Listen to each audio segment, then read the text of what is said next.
Chapter 167. In the cat forum, there were many people who often joked about cats, so Zheng Tan's reply didn't make the other netizens feel anything special. Zheng Tan's reply was quickly drowned out by the quarreling replies. Even if someone saw this sentence while scrolling through the post, they wouldn't have much of an impression of this sentence that didn't seem to have much meaning. Zheng Tan didn't intend to get any opinions from other people. He turned off his computer and went to sleep on the balcony. A day later, when Zheng Tan opened the forum again, the post had been deleted. There were many other posts in the forum. After skimming through them, Zheng Tan wasn't in the mood to continue reading. Since it was still early, he was going to see the black and white cat. Today, without Mao, Zheng Tan felt much more at ease. When he passed by the box, Zheng Tan didn't see the black and white cat. Mao's lunchbox had been finished, and there were some leftovers in the paper bowl in front of the box. There were many fish bones in the rice, and because of the weather, there was a rancid smell in the paper bowl. After looking around carefully and confirming that the black and white cat wasn't there, Zheng Tan ran towards the alley. In the alley, the black and white cat wasn't on the tree. The window on the second floor of the house next to it was still closed. There didn't seem to be anything special. As he approached the house, Zheng Tan pricked up his ears and listened. He didn't hear any sound from the house, and there was no sound of people talking. It looked like the houses in the neighborhood. At this time, people who were working or going to school weren't at home, so it was much quieter. Only the chirping of the sparrows could be heard. Zheng Tan didn't find anything, so he prepared to jump down the tree and leave. After taking 2 steps, Zheng Tan suddenly looked back at the sparrows jumping on the wall not far away. There were too many of them. Upon closer inspection, Zheng Tan realized that the number of sparrows in the area had increased without him noticing. Sparrows were very common in the city, especially in the area around the school where there was a large green forest. Zheng Tan had been walking on this street for more than half a year. He didn't know this street like the back of his hand, but he knew some things very well. For example, there were originally a lot of cats around here, and they were basically free range. The result of more cats was fewer birds. Zheng Tan had seen the cats around here catch sparrows several times before. He hadn't seen so many sparrows around here before. Now, these sparrows looked quite leisurely. When Zheng Tan came out for walks, he didn't see many cats. Winter was over, and there were a lot of active cats at Tsinghua University at night. The residents around here might also think that since the new year had just passed, they were probably taken away by cat trappers. After all, cats used to go missing during the new year. Others didn't know, but Zheng Tan knew that ever since he was taken away by cat traffickers, Celestine, Yi Hao, and the third Master Feng had all intervened. Although it wasn't that there were no cat trappers in Tsinghua, it was much less than in the past few years. Was it such a coincidence that cat traffickers made their move around here? Zheng Tan recalled the replies he saw when he was browsing the forum. There were many possibilities why there were suddenly fewer cats around, but Zheng Tan didn't want it to be the one he guessed. He looked up at the house. Why did the black and white cat keep staring at that house? Was it curious? Or was it hatred? Unable to think of an answer, Zheng Tan decided to find it himself.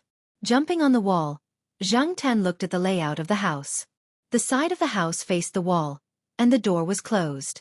The house had a small yard, probably only 7 or 8 square meters. Nearly 2/3 of the yard was a flower bed that was higher than the ground. There weren't many flowers in the flower bed, and the soil in many places had been turned over. The only place that hadn't been moved was the 2-meter-tall tree in the middle of the yard. It was of an unknown species. However, the branches of the tree were bare, and there were no signs of sprouting. There was no green at all, and he didn't know if it was dead or alive. The back door of the house was closed, and there was a very strange smell in the small yard. Zheng Tan sniffed. He couldn't tell what it was, but it didn't feel good. Jumping down from the wall, he didn't land on the flower bed. This flower bed always gave Zheng Tan a creepy feeling. The temperature had obviously risen, and the weather was clear. It was rare to see the blue sky, and it should have given people a fresh and refreshing impression. However, standing in the yard, Zheng Tan felt a little cold. Gusts of wind blew, forming a whirlpool in the yard. On the ground, thin pieces of plastic paper that came out of nowhere were lifted up by the wind. They floated in a circle and then fell down. Some of the hair on Zheng Tan's body was also blown by the wind. It was completely different from the usual leisurely feeling of sunbathing. Instead, Zhang Tan felt that every strand of hair was transmitted through the nerves under his skin, and the subtle feeling was transmitted through the nerves under his skin. Suddenly, a soft sound came from the wall, startling Zhang Tan. He turned his head and saw that it was the black and white cat. Seeing Zhang Tan here, the cat was also surprised.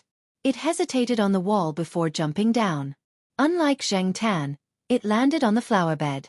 Seeing that the black and white cat was vigilantly staring at him, Zhang Tan took a few steps back.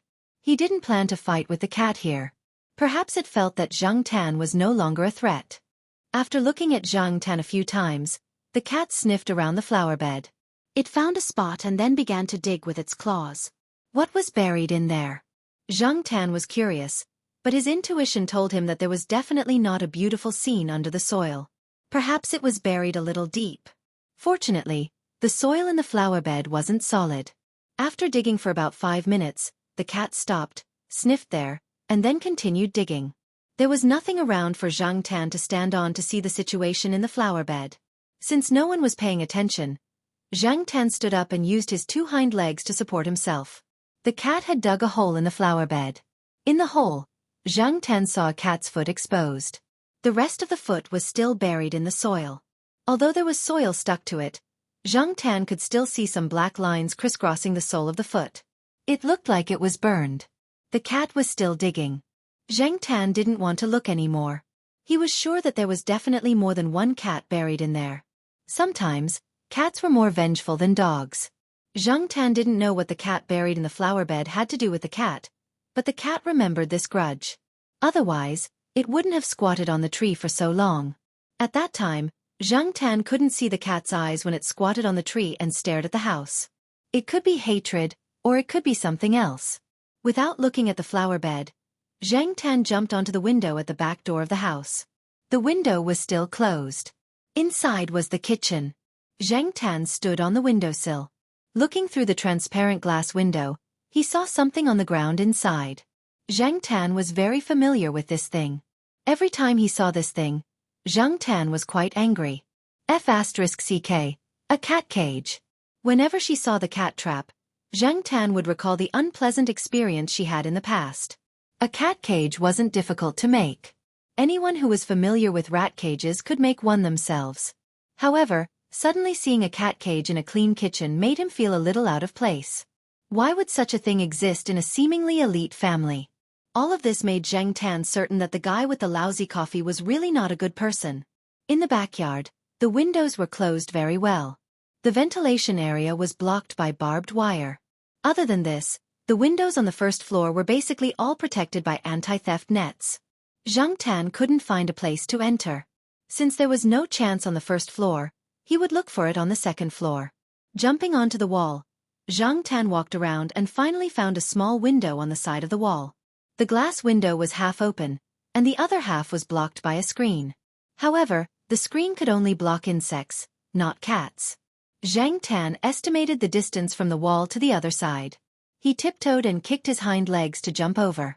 Zhang Tan had mastered the skill of jumping over walls and windows. Therefore, Zhang Tan was very confident in this jump. However, the small window looked quite ordinary, but when Zhang Tan put his paws on it, he found that it was slippery. If it wasn't for his quick reaction to kick a few times on the wall and hook his front paws on the metal net on the screen window, he might have fallen. Falling from the second floor wasn't a big deal for a cat. However, the gap between the house and the wall was a drainage ditch. Originally, there were some stone slabs above the drainage ditch. However, the stone slab facing the window wasn't where it should be. Someone had moved it to the side. Climbing onto the narrow windowsill, Zhang Tan stood firmly on the screen window.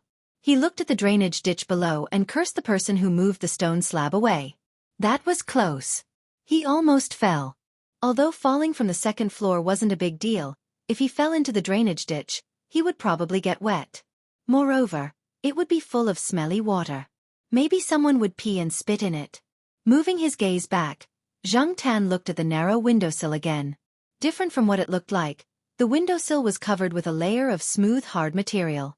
It also had a slight downward curve. It was easy for a cat's paws to slip on it. Fortunately, Zhang Tan's paws were slightly harder and stronger, so he had a chance to climb up. Otherwise, he would have slipped down. Pulling open the screen window, Zhang Tan looked inside. It was a bathroom. At this time, it was considered modern and very clean. This made Zhang Tan wonder if the owner of the house was a clean freak. Coming to the bathroom door, Zhang Tan listened carefully to the movement at the door. He didn't hear any footsteps or voices. Jumping up and turning the handle of the bathroom door, Zhang Tan walked out. Knowing that the owner of the house was abusing cats, Zhang Tan had to be careful. He didn't want to be careless like when he jumped out of the window. The house was tidy. This person's life was obviously different from the tattooed man. There were no cameras around. The living room was clear at a glance. There were 3 rooms, but unfortunately, all of them were locked. Zhang Tan couldn't get in at all. After walking around and finding nothing, Zhang Tan went back along the original route. In the yard, the cat was no longer there. The hole in the flower bed had been filled again. However, it was just a cat. Unlike Zhang Tan, it couldn't be more detailed. Many places were just filled with a layer of soil. The hole could still be seen. Zhang Tan helped to fill in the hole. Back at Tsinghua University, everything was as usual. After sending little Pomelo to school in the afternoon, Zhang Tan prepared to go back to the internet and watch some movies. Hey, Black Charcoal, I'm so happy to see you. Help me open the door. I forgot to bring the key. Air Mao was carrying a lunchbox and a few bags. He stood at the door downstairs. At this time, he didn't see anyone coming in or out of the building. He was waiting for Zhang Tan. Since he didn't plan to go out for a walk, the cat tag hanging around Zhang Tan's neck wasn't hidden on the tree. Looking at the person who had just eaten his first meal of the day, he jumped up and swiped the access card. Zhang Tan went upstairs in front of Air Mao. Just as he passed the 3rd floor, Zhang Tan suddenly realized that Air Mao didn't even bring the access card. Did he have the key?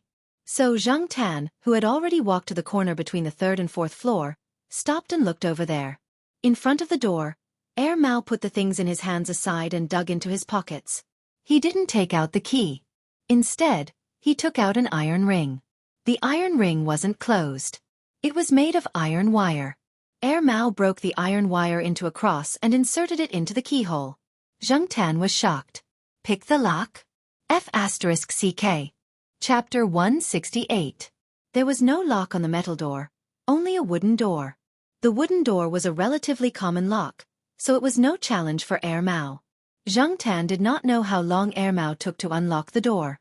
He just felt that before he could figure out the reason, the door was already open, and the lock was still intact.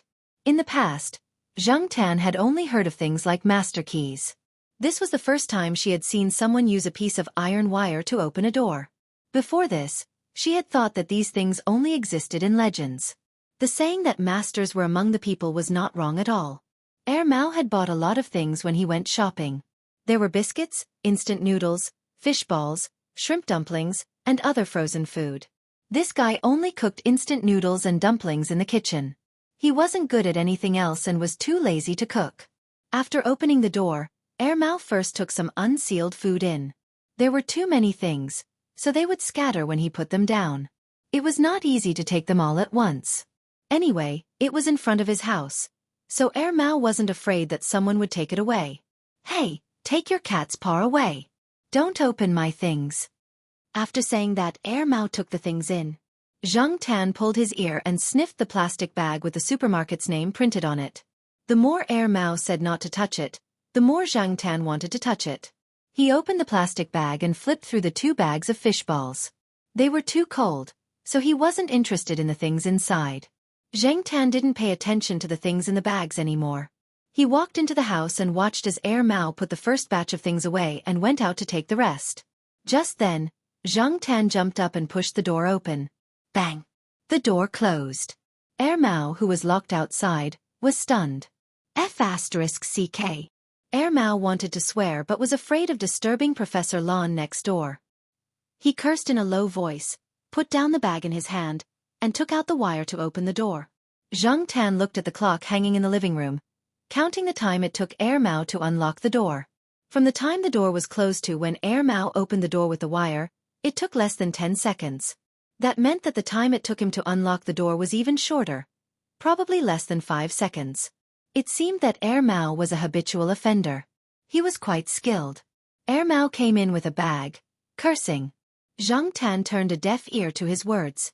Zhang Tan really wanted to learn the skill of picking locks, but cat claws were too weak and inflexible, so the difficulty of picking locks was quite high. Mao tidied up everything and sat in the living room, watching TV and eating his lunchbox. Zhang Tan squatted on the chair beside him and stared at Mao's iron wire pocket. He was thinking about how to trick Mao into helping him. Being stared at like this, Mao found it hard to ignore. The cat in front of him didn't seem to want to eat the food in his bowl. If it wanted to eat, it would have already started barking. What are you looking at? Mao was chewing rice. A grain of rice was stuck to his chin. This. Following Zhang Tan's line of sight, Mao took out the iron wire from his pocket. The iron wire was already placed around the city wall. Mao seemed to have found someone to show off to. What's wrong? Do you admire my lock-picking skills? Hey, this kind of lock can be opened with just an iron wire. Mao bragged for a while, his saliva flying everywhere. Zhang Tan stepped back in disgust. Have you heard of tinfoil picking? Someone said that a piece of tinfoil can open the locks of an entire neighborhood. Although it's a bit exaggerated, tinfoil is indeed a good tool. Also, different locks may look similar, but they may require different tools to open. Here. Mao took out a small leather bag from the inside pocket of his jacket. Hey, this is my treasure bag. With this, I can open most of the locks in the school, not to mention all the locks in the school, except for the electronic locks. Zhang Tan was just thinking that this guy wasn't invincible when Mao added another sentence. There's another set of tools for the electronic lock. Unfortunately, I didn't bring it with me. Zhang Tan was speechless. What exactly did Wei Ling's junior brother do in the past? Did he have a black file or something? Tell the Jiao family to stay away from this guy in the future. He didn't know where Mao learned these things, but he had to admit that this guy was a talent in some ways. However, this kind of talent was not a good role model. It was easier to label him as a bad guy. However, for Zhang Tan, there was no absolute standard for judging a bad guy. If he could help him, he was a good guy. After Mao finished eating, he was about to lie down on the bed to sleep. Just as he lay down, Zhang Tan grabbed his sleeve and dragged him out. His cashmere sweater was hooked up. I'm warning you, don't go overboard. Mao covered himself with the blanket. Zhang Tan looked around. There was an empty mineral water bottle on the ground. There was no cap. Caca, caca, caca, caca. The sound of plastic bottles being stepped on could be heard. Zhang Tan stood on the plastic bottle and jumped up and down. The sound was as loud as it could be. F***CK. Mao lifted the blanket and looked at Zhang Tan with a bad expression. Then, he realized that the black cat was staring at his jacket. He took out the iron ring from his pocket and threw it at Zhang Tan. Mao was about to lie down on the bed and continue to sleep. Just as he climbed onto the bed, Mao's hand that was scratching his hair suddenly paused. He thought of something and turned to the black cat that was squatting beside the plastic bottle. You want to open the lock? Zhang Tan stared at him. He thought to himself, should I nod now? If yes, wave your tail vertically. If no, wave your tail horizontally. Mao continued. Zhang Tan wagged his tail vertically. However, he felt that Mao's words were too smooth. It was as if he often said these words, as if it was a matter of course. This was not normal. Normal people would not say these words to a cat directly. He was not familiar with Zhang Tan. If it was Jiao Pa, Celestine, or Feng San, it would be understandable.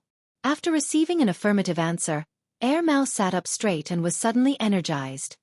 Whose door are we going to open? It better not be someone from this compound. Otherwise, it will be awkward the next time we meet. Oh, it better be a little challenging. Otherwise it will be boring. Zhang Tan. F***CK. This guy is so enthusiastic. Mao quickly put on his clothes. Before leaving, he twirled his hair in front of the mirror and styled himself. He rubbed his hands. Okay, let's go. Zhang Tan led the way in front, and Mao followed behind. He did not know if Zhang Tan was overthinking, but he felt that Mao seemed to be especially energetic at this time. It was more energetic than the previous few times he had seen it. When they passed by the carton, the black and white cat was squatting next to it and eating. Sensing Zhang Tan and Mao's approach, The cat raised its head and glanced at them before continuing to eat. After the temperature rose, some of the food became rancid easily. However, it was different from the morning. The bowl was filled with fresh food again. It was still leftovers, but it was still relatively fresh. The fish head was picked and eaten, followed by the rice. The fish bones were thrown aside. Zhang Tan did not continue to disturb it and left after taking a look. He brought Mao to the tree in the small alley. Zhang Tan looked at the tightly shut window, jumped up the tree, and climbed higher to see the situation on the other side of the wall. It was similar to the morning. It seemed that the man did not return at noon. So it's this place. You still hold a grudge? Mao interpreted Zhang Tan's behavior as revenge for the coffee spilled last time. Zhang Tan jumped up the wall and walked to the small yard. Mao followed him outside and looked around from time to time. Fortunately, there were not many residents around at this time. Mao followed Zhang Tan over the wall and landed in the yard. It did not step on the flower bed, but chose a relatively clean place. This way, its shoes would not be stained with mud, and it would not easily leave footprints when entering the house. The lock on the back door of the house was slightly more complicated than the lock on the door of the old house in the eastern compound. However, Mao had brought some tools and opened the door quickly. The layout of the first floor was relatively simple. There was also a gym. Those who could afford such equipment were considered to be in good condition in the area. Mao also saw the cat cage in the kitchen. It just frowned and did not say anything. As for what it was thinking, Zhang Tan did not know. When they came to the second floor, there were 3 closed doors. Zhang Tan did not care which one to open first. Since the man abused cats, and there were no other suspicious items on the first floor except for the cat cage, it must be in the 3 locked rooms on the second floor. He just had to wait for Mao's performance. Mao did not feel nervous about illegally entering someone's house at all. At the same time, it did not have the excitement and liveliness that it had when it first came. It looked quite calm, and its behavior was very natural. Mao did not immediately take out the tools to open the door. Instead, it walked around the second floor and looked at the doors one by one. This should be the bedroom. This is the study. As for this, I don't know. Let's open this first. The lock of this room is also more complicated. It should give us a surprise. Zhang Tan did not know how Mao determined which room was used for what, but it seemed to be quite professional. Although the lock of this room was a little complicated, it did not take too long for Mao to come prepared. After fixing the lock, Mao pushed the door open a gap and looked inside. The door was a little thick. Zhang Tan felt that it could be used as a security door outside, but it was just a door to a room here. After making sure that there was no one inside, Mao opened the door and walked in. The sound insulation in the room should be very good. The chirping of the sparrows outside could not be heard at all. The room could be seen at a glance. There was a desk on one side, and there were some simple decorations on the desk. And on the opposite side of this office desk was... Mao walked over and pulled open the cloth curtain, revealing the object that was blocking it. It was about 1.5 meters long, close to 1 meter wide, and close to 2 meters tall. One side was transparent, and there was a layer of tempered glass facing the desk. The person sitting at the desk could clearly see the inside of the object. At first glance, Zhang Tan did not know what the object was used for. He even thought that it was some kind of bathroom. But seeing that Mao's expression was not right, Zhang Tan climbed onto Mao's shoulder and looked inside. I saw this thing on TV when I was young. This is just a simplified version. But I really did not expect that there would be people in this place who would make this in their own home. Mao said in a low voice, there is a dish called roast duck feet. It is to put a live duck on a slightly hot iron plate, and then heat up the iron plate with seasoning. The duck moves on the iron plate because of the heat. In the end, the duck feet are cooked, but the duck is still alive. This is similar to this. Zhang Tan's eyes looked through the transparent tempered glass and stopped at a layer of metal net at the bottom of the object. It turned out that the burns on the cat's feet came from this. Mao looked around the room, and then walked to the window. The window in the room seemed to have not been opened for a long time. The thick curtain completely blocked the light outside. Mao found a suitable place and took out a miniature camera that was only half the size of a pinky finger and installed it. Chapter 169. This room gave Zhang Tan the feeling that there was no surprise, but rather a great shock. He shuddered at the thought of the roast duck's feet that Mao had mentioned. After installing the camera, Zhang Tan and Mao left the room and went to the other two rooms. The curtains in the bedroom and the study were well covered. There were some work-related documents in the bedroom and a few locked cabinets. Mao was not very interested in them. As for the study, there was a desktop computer with a password set. Mao was not that skilled and did not bring the relevant tools. However, Mao also placed a camera in an inconspicuous place on the bookshelf. This person is either too cautious or timid. He doesn't dare to let others know what he is doing. Even the curtains are covered so well. Or maybe he has a dark mind, Mao muttered. Zhang Tan did not smell the cat in these two rooms, or maybe it was covered by the air freshener sprayed. After Mao installed the camera, the man and the cat cleaned up some traces and prepared to leave. When they went out the back door, the black and white cat was squatting on the wall looking at Zhang Tan and Mao. It was not very vigilant, but more curious. It also felt a little closer to Mao. It remembered that this person had given it food, and the food was very delicious. Back in the eastern courtyard, Mao had just stepped into the house when Zhang Tan squeezed in. He wanted to see what Mao was going to do next. Unfortunately, Mao did not intend to let Zhang Tan watch. Mao tried to chase Zhang Tan away but was ignored. Seeing that Zhang Tan had no intention of leaving, Mao closed the door, dragged a chair and sat down. Its line of sight was almost at the same level as Zhang Tan, who was standing on the table. I say, Black Coal, our country's animal protection laws are not perfect, and there are no clear laws against killing cats. Otherwise, why do you think those cat and dog meat restaurants can be so popular? However, killing cats is different from abusing cats. The only way to deal with cat and dog abusers is to condemn them. Of course, if condemnation is useful, your cat's standard of living will probably be improved. Unfortunately, it is useless. Mao made a helpless gesture.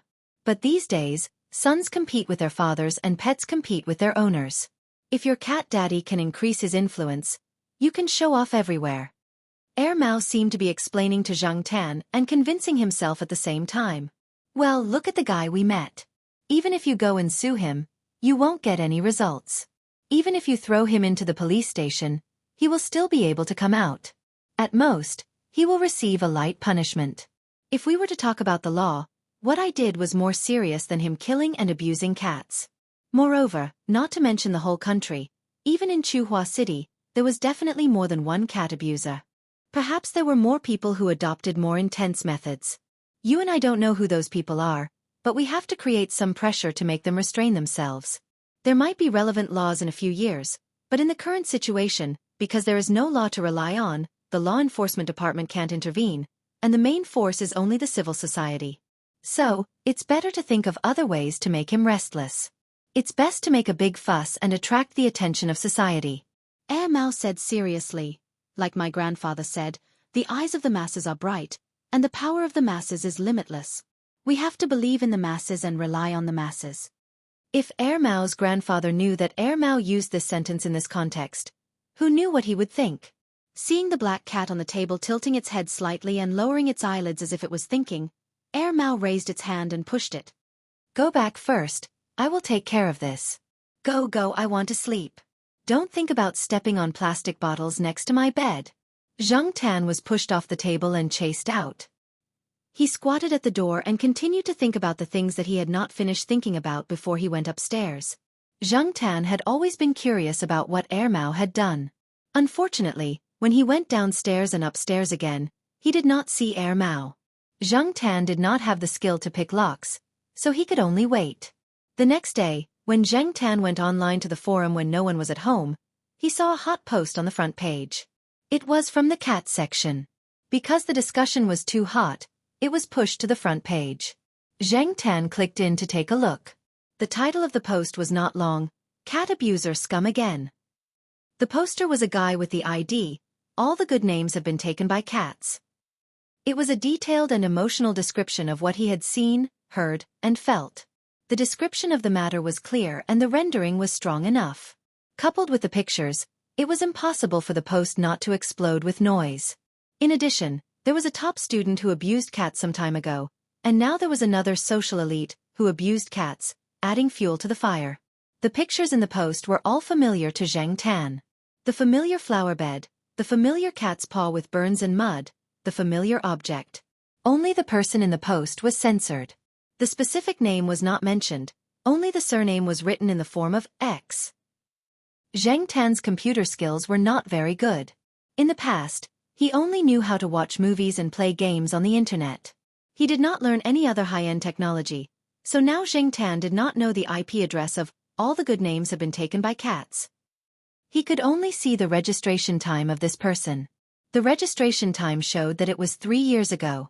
As for the poster, it was either Mao or someone that Mao knew. As he continued to scroll down the post, he found that one after another people revealed the occupation and residential address of the person in the picture. They either heard it from a friend or found out about it through some channels. Someone also mentioned the Chuhua Morning Post.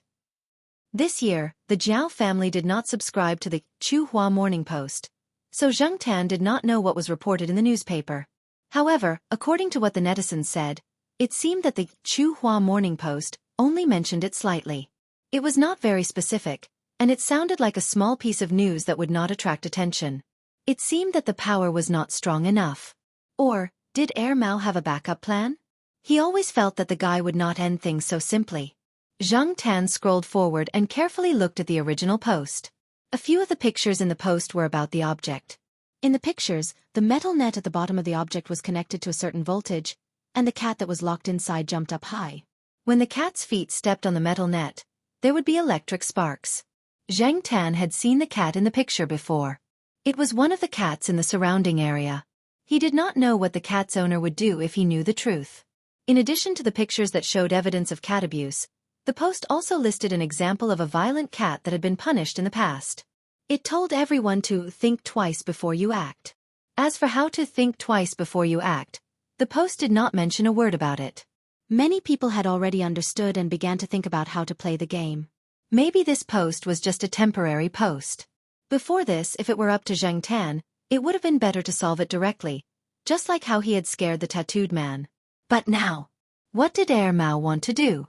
Did it really want to make a big deal out of it? During lunchtime, when Zheng Tan followed little Pomelo upstairs, he saw Mao coming back with a thermos lunchbox. He stopped at the door of the 3rd floor and stared at it. He did not continue to follow little Pomelo upstairs. I'll take you to watch a show tomorrow morning. Don't sleep in. Mao did not wait for Zheng Tan to respond and slammed the door. Watch a show? Sure enough, there was a backup plan. The next day, Zheng Tan woke up early. As usual, he had to send little Pomelo to school. It was rare to see Mao yawning when he went downstairs. This guy usually slept until noon, so it was rare for him to wake up early like this. After sending little Pomelo to school, Zheng Tan followed Mao to the old street. There was a rice noodle restaurant not far from that person's house. Mao sat there and ate his breakfast leisurely. He saw an auntie walking into the alley with her leather shoes. Mao wiped his mouth and said to Zheng Tan, who was playing with ants with his tail, "Let's go." The person in the house dressed neatly and walked out of the door. His hair was neatly combed and even had some hair gel. When he came out with his briefcase, he happened to see the auntie from the neighborhood committee walking towards him with an unfriendly expression. The person was confused. The last time he saw this auntie, it was because the water plant had stopped for a day. What was going on this time? No matter what he was thinking, the person still showed his signature smile. He was about to say good morning, but before he could say good morning, the auntie in front of him sprayed saliva all over his face. Oh, how sinful! How could you bear to do such a thing?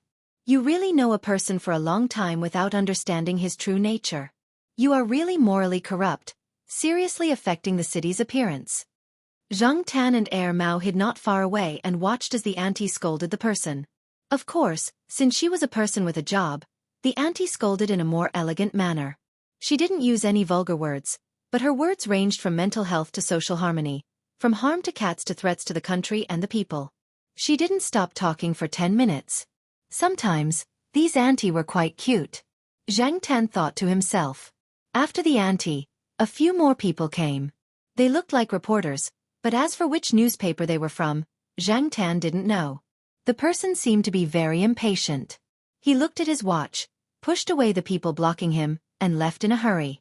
Seeing that Mao didn't plan to leave, Zheng Tan continued to stay there and watch. Soon, Some people gathered around the house. Because there were a few auntie blocking the way, some young people couldn't just barge in, so they simply waited around. Some of the neighbors who lived around didn't understand what was going on. After inquiring about it with a gossipy attitude, they were shocked. They had children in their homes. No one could say for sure if such a person who abused cats would abuse children in the same way. Everyone lived so close to each other, and just thinking about it made them feel cold. He moved here 2 years ago. The original owner sold the house to him, but we don't know him well. We usually don't talk to him. Several other residents around quickly cleared their names, saying that the people who lived here were very good people, different from the cat abuser. More and more people came over, and a large part of them were groups that loved cats. This alley, which was not wide to begin with, was full of people, including reporters. Of course, some people came purely to join in the fun. At the other end of the alley, a police car was parked. 2 people in police uniforms were standing by the car door. They had just received a call saying that there was an illegal gathering here. But looking at the situation now, after understanding the reason, it seemed that the situation was a bit complicated. The policeman near the car door sighed and said, "You stay here first. I'll go buy a pack of cigarettes. I want to go to the toilet." The other person rolled his eyes. "My mother-in-law is there. She loves cats. Don't you see that she's filled with righteous indignation now? I'm not very good with words. If I make her unhappy, the situation will be more serious. Brother, please help me. Let your wife come over and take her back." "Forget it. My wife likes cats more. With her temper, she'll probably make me kill the cat abuser." Chapter 170. The 2 policemen still couldn't avoid it because there was a conflict over there, and they had to go over to mediate. The cause was that a passerby said, "It's just a cat. It's okay to kill it." It directly led to a quarrel. If the 2 policemen didn't go over, that person would probably be beaten up. As for the reporters who were mixed in, they were busy taking photos. Even if they couldn't block the person in the house today, they would have something to report. An old man who lived nearby walked out of the alley with his hands clasped behind his back. He shook his head and said in a low voice, "Should I say that person is brainless or that he doesn't know how to adapt to the situation? He doesn't know how to look at the situation. Even if he wanted to say something, he could only say it in peace." He didn't even look at the people around him. When it was almost noon, Zhang Tan didn't continue to stare there. He went back to eat and came out in the afternoon to take a look. After going back, Zhang Tan analyzed it. He guessed that Mao might have known the password of the computer through the monitor. After copying the cat abuse video file, it went back to dismantle the monitor in the house. That was why Mao was so fearless. It wasn't afraid of the reporters and other relevant personnel going in to check. At the same time, it also used some means to use the media and the internet to induce public opinion, so that things would develop like this in a short time. The screenshot on the post came from the video on the person's computer. In the past 2 days, the person hadn't looked for another cat. Every once in a while, he would catch one to vent his anger. As for the time interval, it could be a few days, 2 or 3 weeks, or even a few months. It depended on how long it would take for the resentment and anger in his heart to accumulate to the point of eruption. The person didn't come back for a whole day, but there was more detailed information about the person on the internet, as well as several clear photos from multiple angles. Every day, people went to the house to smash eggs, splash paint, and put up slogans, but no one knew what the purpose of those people was. Maybe they were really angry about it, or maybe some people wanted to take the opportunity to make a fuss. Soon, the news about the person's cat abuse was reported by major newspapers such as the Chucheng Evening News, Chucheng Metropolis Daily, and the Provincial Daily. There were even some more authoritative psychologists' analysis and comments. At the same time, many people used this matter to show their presence, or to gain fame and fortune to improve their reputation. It didn't matter if those people were acting or if they really loved cats and criticized cat abuse, as long as what they did satisfied Zheng Tan and Mao. No matter what profession one was in, whether male or female, old or young, there would always be people who loved cats. As long as this matter was known by the public, that person would not be able to continue to stay in Chuhua City peacefully, at least in the short term. Apparently, that person had already been beaten up by an unknown cat lover. On the other hand, the heated discussion caused by this incident did not cool down. Instead, it was becoming more and more intense. Many people felt that this was too sudden and inconceivable. Everything had to be done step by step, right? Why did this matter suddenly become the focus of attention? From their point of view, this matter seemed to be making a mountain out of a molehill. Wasn't this just abusing a cat? What was there to hype about? Cat abuse had happened before, but why wasn't it as sensational as this time? What was the reason? In addition to Air Mao, there were, of course, other factors.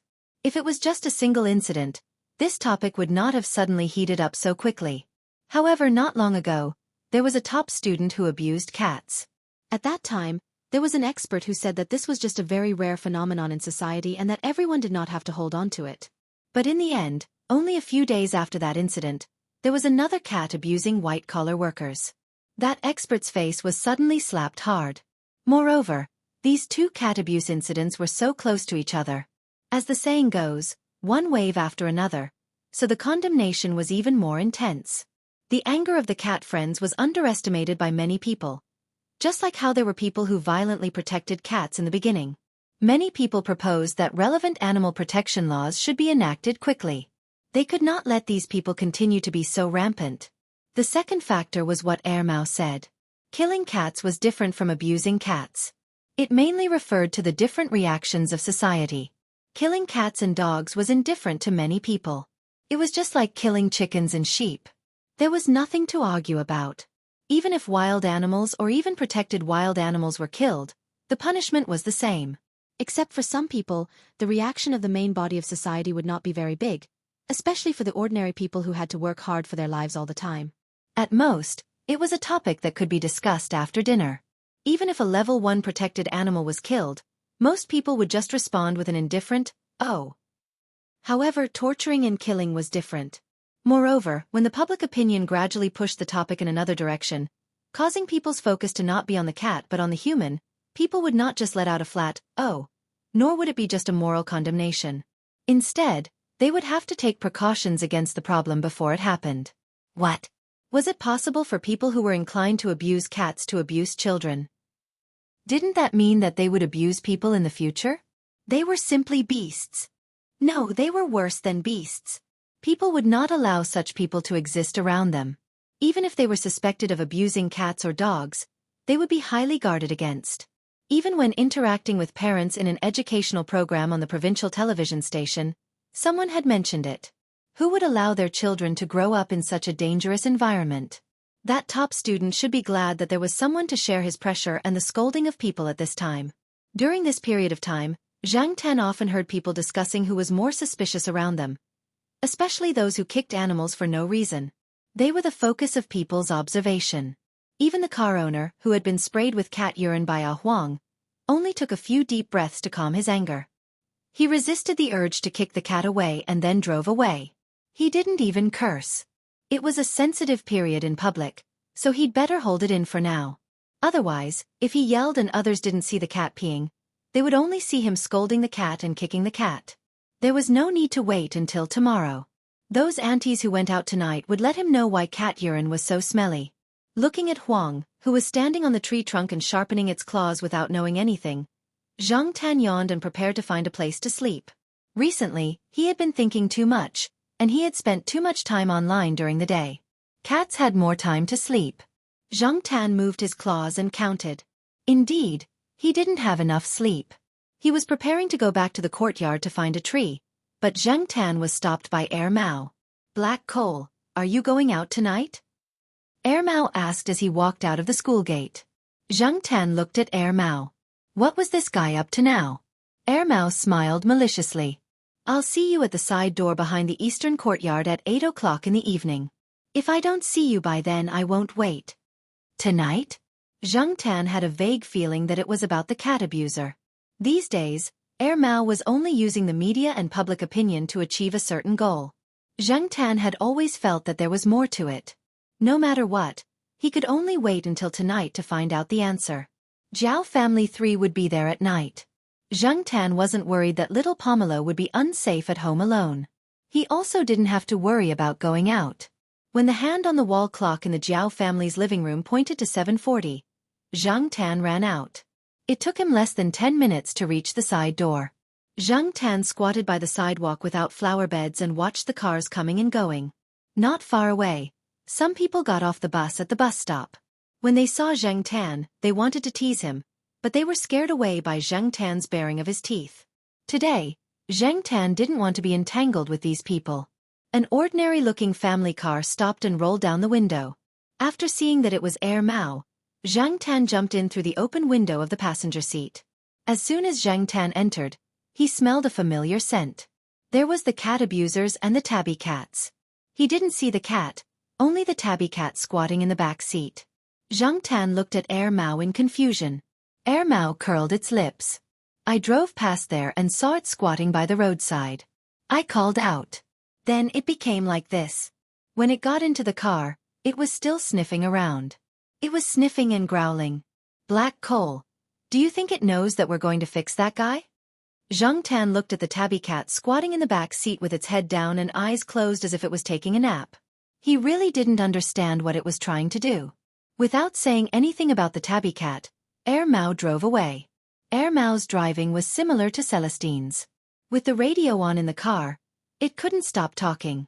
That guy was in the trunk. He even changed the car. Looks like there were a lot of people who went to chat with him. When I found him, his head was still wrapped in gauze. So it went to kidnap someone. Zhang Tan thought to himself, as expected, there was a backup plan. The car drove out of the third ring road until it reached the suburbs. There were basically no tall buildings in sight before the car stopped. After Zhang Tan looked at the outside environment, his first thought was, Air Mao, this guy, is planning to kill someone and abandon the body? Be good. Don't run around. If you run away, I won't care about you. Air Mao said as it got out of the car. Zhang Tan didn't think that it was talking to him. The tabby cat in the back seat raised its head and looked outside. Then, it opened its mouth slightly and let out a lazy meow. It even had the sound that came from its nasal cavity when it had just woken up. It didn't jump out of the car even when the car window was opened. Zhang Tan jumped out of the car and looked around. At this time, the surrounding weeds hadn't grown yet. There were only short clumps of grass. There were sporadic lights in the distance. Because the moon was close to a circle, the moonlight was good. The surroundings didn't seem very dark. It was hazy. Air Mao dragged the person out of the trunk. Looking at the series of movements, it didn't seem like a rookie. It must have done this many times. The person's hands were tied behind his back. His legs were also tied tightly. His mouth was sealed and his eyes were covered with a layer of cloth. He looked a little drowsy and wasn't conscious. This was all Air Mao's masterpiece. After dragging the person out, Air Mao put him down about 10 meters away from the car. Air Mao walked back to the car and pulled out a stick from the car. It said to Zhang Tan, "Tell me, how should we fight?" Zhang Tan didn't look at Air Mao. He saw the tabby cat looking out of the car window. It didn't have the slightest bit of laziness like before. It seemed to be confirming the person's identity. Then the tabby cat let out a meow. It jumped out of the car and walked towards the person. Seeing the tabby cat's movements, Air Mao didn't say anything. It turned the stick in its hand and stared in that direction. The tabby cat didn't walk very fast. Its ears were pulled back and its whiskers were slightly raised. It let out a meow sound. Zhang Tan could hear that it was different from a pure warning. It already had a strong intention to attack. At this time, the person had already started to wake up. He kicked his legs and rolled left and right. The night wind blew. The friction between leaves and grass made a slight rustling sound. Chapter 171. The person who was slowly waking up didn't understand his current situation, but there was an inexplicable sense of fear. A human? No, it wasn't. Just now, he vaguely heard a human voice, but at the same time, he also heard a cat's meow. He moved his legs, as if he wanted to remove the rope tied to his ankles, but there was another meow, which made his scalp tingle. He knew this cat. He was too familiar with this meow. Because of this meow, he had nightmares for a long time. Even watching cat abuse videos and killing cats with his own hands couldn't erase this fear. On the contrary, it had a tendency to become more and more intense. It was it. It was the tabby cat that he had almost killed, but it had escaped in the end. Why was it always haunting him? He regretted it, really regretted it. Why did he choose this cat when he bought it from the cat trafficker? Perhaps it was because this cat's eyes were the most unruly and fierce? It gave him the most pleasure to kill? Woo! There was another meow. Hearing this kind of meow, even people who didn't know much about cats could hear some warning and aggression from it. After hearing this meow, Zhang Tan pressed his ears back. He felt that something was wrong. Generally, the warning meow would start low, then rise, and fall at the end. But this tabby cat's voice at the moment sounded different from this one. There seemed to be some other tones in it. Maybe there wasn't much difference in the way ordinary people heard it, but from the perspective of a cat, Zhang Tan distinguished it with a cat's hearing. He felt that this meow had a kind of calling for the same kind. It was like you didn't understand the language, but you could hear kindness or malice in other people's tone. Cat meows were actually very complicated. Although they weren't as rich and varied as human languages, Zhang Tan had heard hundreds of them since he became a cat. Maybe every cat had its own way of expressing itself, or maybe different ways of expressing the same meaning, but no one could say for sure. Even Zhang Tan could only roughly guess the possible meaning from these meows, but he couldn't delve into it. Many voices sounded the same to people, but in fact, the emotions they expressed were very different. Zhang Tan was thinking when a meow came from not far away. He didn't know whose cat it was that came out for a walk at night. Meow! The multicolored cat meowed again and again. Soon, a few more meows could be heard from afar. They belonged to different cats. He didn't need to fully understand it, but he could roughly guess its meaning when he heard it for the first time. TSK. Are these cats starting to flirt? Air Mao poked Zhang Tan, who was standing on the roof of the car. People's first reaction to a cat's loud roar was that the cat was making waves again. Little did they know that the cat's roar had other meanings, and this kind of roar was completely different from the previous kind. Zhang Tan saw that more and more cats were responding to his call. He thought, where is the skill of this kind of call? He didn't know if the multicolored cat had figured out the call itself, or if it had learned it from another cat. In short, this kind of sound resonated with the cats, as if the most primitive consciousness hidden in their blood had been awakened, making them excited and gathering towards the source of the sound. Zhang Tan suddenly experienced the scene on TV where a wolf stood on a high ground and howled under the full moon, and then a pack of wolves howled with it. In the grass that wasn't very tall and in the fields where crops were planted, the whooshing sound came one after another. It was different from the sound of leaves rubbing against each other in the night wind. It wasn't difficult to distinguish it in such a quiet night. It was the sound of cats running in the grass. From Air Mao's angle, under the moonlight, it could clearly see that the grass and crops that were close to 1/2 meter high were swaying because of the animals running inside. The animals were running in this direction. Big cats like tiger, leopard, lion, and so on had a domineering roar, but the roar of cats was different. It sounded scary. Air Mao took out a cigarette and lit it. He took a deep breath and suppressed the feeling of fear in his heart. The flame of the cigarette flickered with the night wind. Air Mao leaned against the car and looked around. More and more cats were meowing in agreement. Was this a chorus? Zhang Tan, who was standing on the roof of the car, was gradually getting excited. Air Mao couldn't feel it, but Zhang Tan suddenly had an impulse to howl. Looking up at the bright moon hanging in the sky, Zhang Tan took a deep breath. A woo! The group of cats stopped meowing abruptly. It was like when everyone was singing, and suddenly there was a fart sound. The incongruity of the sound directly destroyed the artistic conception in front of them. In the grass, the cats froze in place.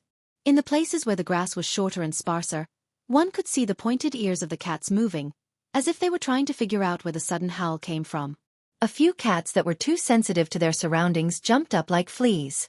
The grass that was close to 1/2 meter high couldn't hide their arched bodies. Zhang Tan, who had just taken a puff of the cigarette, was shocked by the sudden howl. He almost coughed and fell to the ground. This was the first time he heard Zhang Tan howl. Before this, he had only heard a little from Celestine, but he didn't think that it would have such a big impact on his hearing. The tabby cat pulled its ears and looked at Zhang Tan, then turned back and continued to howl at the people who were frantically kicking their legs on the ground. Zhang Tan understood the general meaning of the tabby cat's glance. F***ck. I'm being despised. The depressed Zhang Tan sharpened his claws on the roof of the car, leaving a few claw marks on the roof. He had been a cat for almost 2 years, but he still didn't pass. It wasn't easy to be a cat. Fortunately, the cats didn't have any other thoughts. After a pause, they continued to gather in the middle under the lead of the tabby cat. Air Mao, who had recovered, threw away the cigarette butt and put it out with the tip of his foot.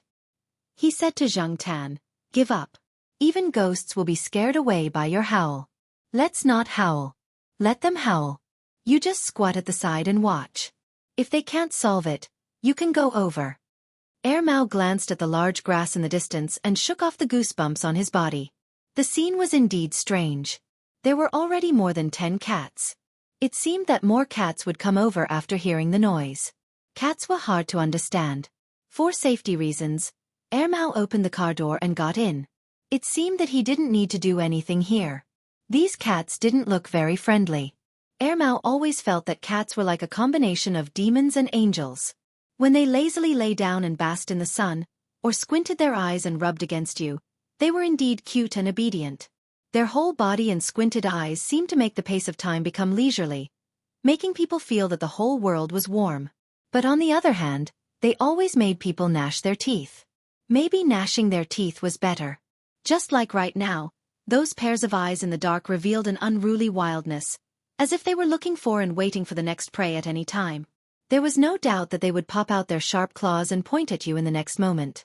Zhang Tan lay on the roof of the car and looked at the cats gathering around. Under the lead of the tabby cat, they pounced on the struggling man on the ground. The man's mouth was sealed, so he couldn't make a sound. Zhang Tan knew from the snort that this man was really scared. Extremely scared. Compared to the many pure pet cats in the city center, the cats in the suburbs were generally more wild. They played in the fields and wild grass every day and fought with other small animals in the countryside. How could cats be obedient? There were also some wild cats, and when they were fierce, there was nothing to say. Some relatively timid cats walked around the periphery, and under the lead of other cats, they occasionally looked for an opportunity to scratch the man with their claws. The bolder and more aggressive cats followed the tabby cat and pounced on the man. There were always some cats that were like the sheriff. The more they were defeated, the braver they became. After being kicked out, they got up and continued to pounce on the man, biting and scratching. Air Mao rubbed his goosebumps in the car. He rolled up the car window a little more, afraid that the cats would rush over.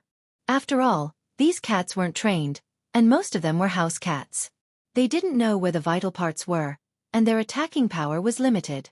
Maybe some of them just thought this was a game, just like how they played with their cat toys. The man on the ground deliberately curled himself up. It didn't matter if he was injured, but the most important thing was to protect his own life.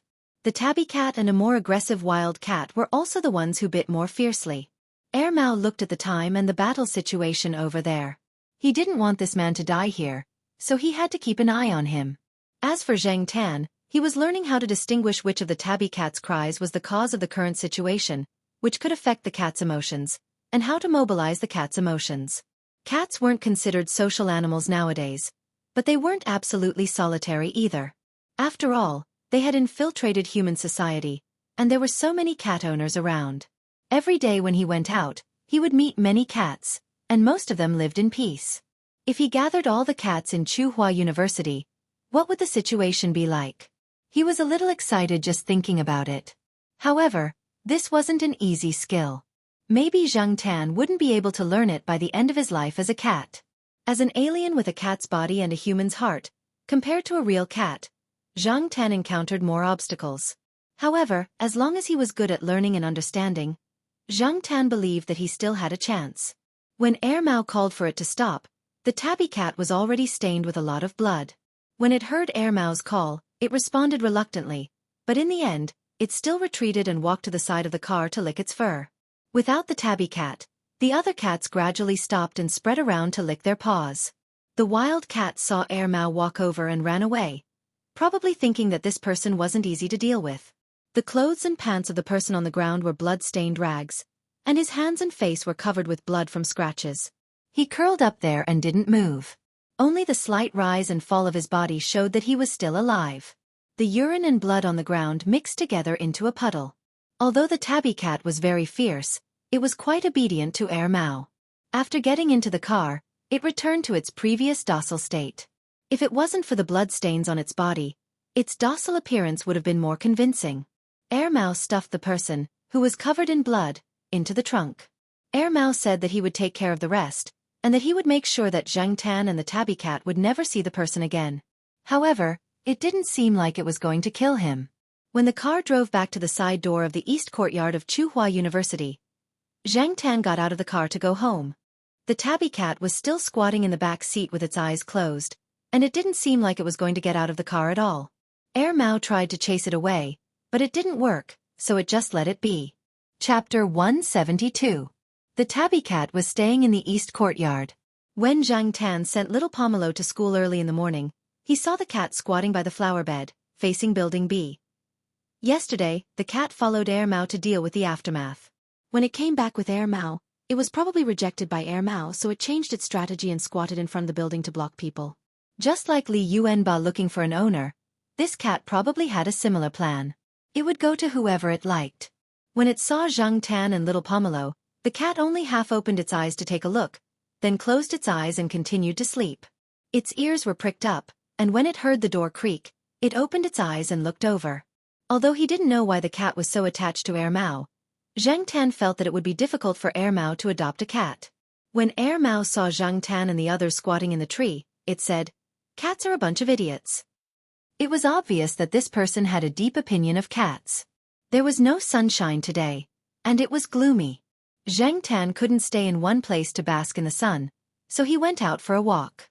He wanted to play for a while, but it suddenly started to drizzle, so he quickly ran back. When he returned to the courtyard, he saw that the cat was still squatting in the same place, its ears shaking because of the raindrops. Yesterday, the weather forecast said that today would be a cloudy day, and there would only be light rain tomorrow, but it started to rain now. Sure enough, the weather forecast could only be read in real time. Looking at the sky, the rain was unavoidable. If it rained, Zhang Tan didn't need to pick up little Pomelo at noon. He could just wait at home for lunch. He used to do that when it rained. When he climbed to the third floor, Zhang Tan listened at Mao's door. There were voices inside, probably on the phone. If this guy had already woken up, he would have gone out to buy breakfast. It was impossible that he didn't know that the tabby cat was squatting outside. Forget it, whether to adopt or not was Mao's own business. Zhang Tan couldn't help him make the decision. Zhang Tan couldn't help that tabby cat. That tabby cat had its eyes on this guy. After returning home, Zhang Tan did not turn on the computer to surf the internet.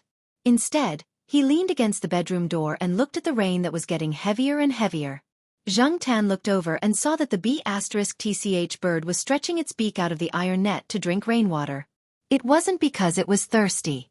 According to Zhang Tan's understanding of it, the bird was just having fun. After a winter, Zhang Tan felt that the bird's personality had become even worse. Not only did it sing old songs, but it would also occasionally recite a few lines of poetry in a very emotional manner. It was said that its owner had taken it to Hope Primary School to learn this from the children there. Another thing that gave Zhang Tan a headache was that this bird seemed to have learned how to scold people. He didn't know who it had learned it from. It could only be said that this bird's comprehension was too strong.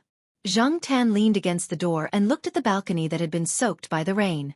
When the parrot wasn't paying attention, Zhang Tan poked his head out. He didn't find the cat in the flower bed below. It probably went to hide from the rain. In a place like Tsinghua City, during this season, the temperature would rise every time it rained. When the rain stopped, they would wait for the temperature to rise again. Different from Zhang Tan's calmness, Mao seemed to be more irritated. It didn't want to listen to songs anymore. It took off its headphones and stared at the rain in a daze. The door to the balcony was open. The wind blew in with the humidity outside, making people feel a little cold. Mao lit a cigarette and smoked slowly. It was in a bad mood after making a phone call. Thinking about the tabby cat made it even more irritated. At this time, a slightly hoarse and rhythmic voice came from outside. Spring rain is as precious as oil, flowing all over the streets. Mao was speechless. F***CK. Which lunatic was reciting poetry? Mao was too lazy to go out and see who it was. After smoking half of the cigarette, it threw it into the ashtray and went out with a foldable umbrella. Zhang Tan leaned against the window and looked at the rain. Suddenly, he heard the door creak downstairs. He went to the balcony and stretched his neck to look. Although he couldn't see the head, Zhang Tan recognized the pants. Why did Mao go out? An hour later, the rain stopped. There were only a few drops of rain floating in the air. Many people didn't continue to hold their umbrellas. Zhang Tan looked at the cement path in front of the building. At this time, classes had ended. Zhang Tan was waiting for little Pomelo and Jiao Wei to bring food back. He didn't expect to see Air Mao first, and behind Air Mao was the tabby cat. The tabby cat was a little wet. There were some black mud stains on its 4 legs, but it seemed to be in good spirits. Most importantly, when Air Mao went into the building, the cat followed him in. Was he going to raise it? Zhang Tan was curious. Air Mao brought the cat back. Didn't he not like cats? What a contradictory person. After Air Mao brought the cat back, he looked at the cat who was squatting on the ground and eating. He scratched his head in annoyance. Why did he bring it back? How to raise it? He didn't even take care of himself. How could he raise a cat? The cat would probably be listless after a few days. Alas, people hurt cats. It was all caused by impulse. The paper box was wet from the rain, the disposable paper box with leftovers was soaked in water, and the few fish bones on the ground were slowly washed down by the water flowing down the slope. Thinking back to the situation, Air Mao didn't know what he was thinking. When he saw the cat hiding in the wet paper box looking at him, he asked the cat to follow him. It was just a test. He thought that the cat would ignore him, but he didn't expect the cat to really follow him all the way here. The previous landlord didn't say that pets were not allowed. Besides, there were many pets in the courtyard, so there was no need to worry. Air Mao thought to himself. This cat wasn't as smart as the black cat upstairs. It was too smart to make people feel uncomfortable. At the same time, this cat wasn't too stupid. It could make people less worried. Thinking about it this way, it wasn't bad. Anyway, he was bored now. He would raise the cat first. This cat was probably just on a whim. When it wanted to leave, he would open the door and let it go. For the time being, just let it be. Since he had decided to raise it, Air Mao still had a lot of problems to face. Looking at the stains on the cat, Air Mao frowned. Unable to think of a good solution, Air Mao decided to go upstairs and ask the family on the 5th floor how they usually raised cats. At this time, the girl and the student named Jiao Wei should be there. When Air Mao came, Zhang Tan was eating. When he asked about the cat food, Jiao Wei didn't know much. It was little Pomelo who answered. She didn't say much, just one sentence, but it was simple and clear. She directly solved Air Mao's question. Little Pomelo suggested that Air Mao make a trip to Ming So Pet Center. There were specialized instructors and all kinds of related products for sale. They could also help bathe the pets. After getting the solution, Air Mao immediately took the cat, which had just eaten its fill, to Xiaogua's place. When they arrived, Air Mao realized that there were more things to do than he had thought. Air Mao didn't know anything about vaccines, deworming and so on, so he left it all to the veterinarians and staff. He just had to pay. A staff member was taking down the registration book. Name: Wang Ming. Air Mao played with his phone in boredom and didn't look up. The girl in charge of the registration looked at Air Mao strangely. Your cat has a surname? Ha! Are you asking for the cat's name? Of course. Sir, didn't you already sign your name just now? The cat's name. Air Mao was silent for 2 seconds. Thinking of the black pattern on the cat's nose, he said, Black Rice. Its name is Black Rice. How old is it? The girl asked again. I don't know. I just adopted it today. Air Mao shrugged. The girl in charge of the registration showed 2 dimples. Sir, you are so caring. Air Mao. Hee. It was the first time someone had said that he was caring. Why did it feel so awkward? The girl was very enthusiastic. Of course, while answering Air Mao's questions, she didn't forget to promote her pet center's products, such as cat climbing frames, cat scratching boards, cat toys, cat food and so on. Air Mao took the book from the girl and flipped through it. After he liked it, he would look at the real thing later. The rented space was only so big, so he didn't need to buy too many things. It was as simple as possible. However, he had to buy cat food. That way, he wouldn't have to worry about it anymore. He couldn't make cat food in the kitchen. As he flipped through the book, Air Mao suddenly paused on a certain page of the cat food introduction. He seemed unsure, so he took a closer look and then looked at a line of small words next to it. Black Sea. The girl started to introduce it with a smile. This is our pet center's star cat. Our boss paid a lot of money to hire it as a cat model. It has appeared in many pet magazines. Oh, it's also in some online forums. It also has a lot of BC fans. BC fans? Cat model. Bah, do you think I can't recognize it just because it has a high-end English name? This is obviously the cat upstairs. Although Mao always said that he hated cats, his ability to recognize cats was not bad. Even if he wasn't sure at first glance, after looking at the pictures, Mao had already equated the cat in the picture with the cat upstairs. Mao curled his lips and flipped through a few more pages. He found that the cat food in the advertisement pictures was more than twice as expensive as the other categories. Some were even flipped several times. This amount of money was nothing to Mao, but Mao was puzzled. Why were the advertisements for this black cat so expensive? Mao pointed at the serious face of the black cat in the advertisement picture and asked the girl about his doubts. The young lady answered in a professional manner, because these categories are all of high quality, and they will soon be exported abroad. Export? Don't be kidding. Mao didn't believe her at all. However, looking at the price of the cat food with the image of Black Sea, Mao touched his chin. It seemed that this cat was very valuable. Can you deliver the goods here? We can deliver large items or items that reach a certain price. Our pet center service will definitely make you rest assured. She had directly changed to you. Mao wasn't short of money anyway. He picked a few cat foods that were advertised by the cat upstairs, as well as cat nests and cat scratching boards that he liked. Are these okay? Yes. The girl's smile widened. If they were successful, there would be no commission, but there would be bonus points. Every month, there would be a bonus. Don't you need to try it? The girl asked. No, if my cat doesn't want to eat it, I'll throw it to Black Sea and let it eat it all in front of me. Mao snorted. How could it not eat the advertisement made by that cat? The girl only thought that Mao was joking. She asked a few questions and filled out a list for Mao to check.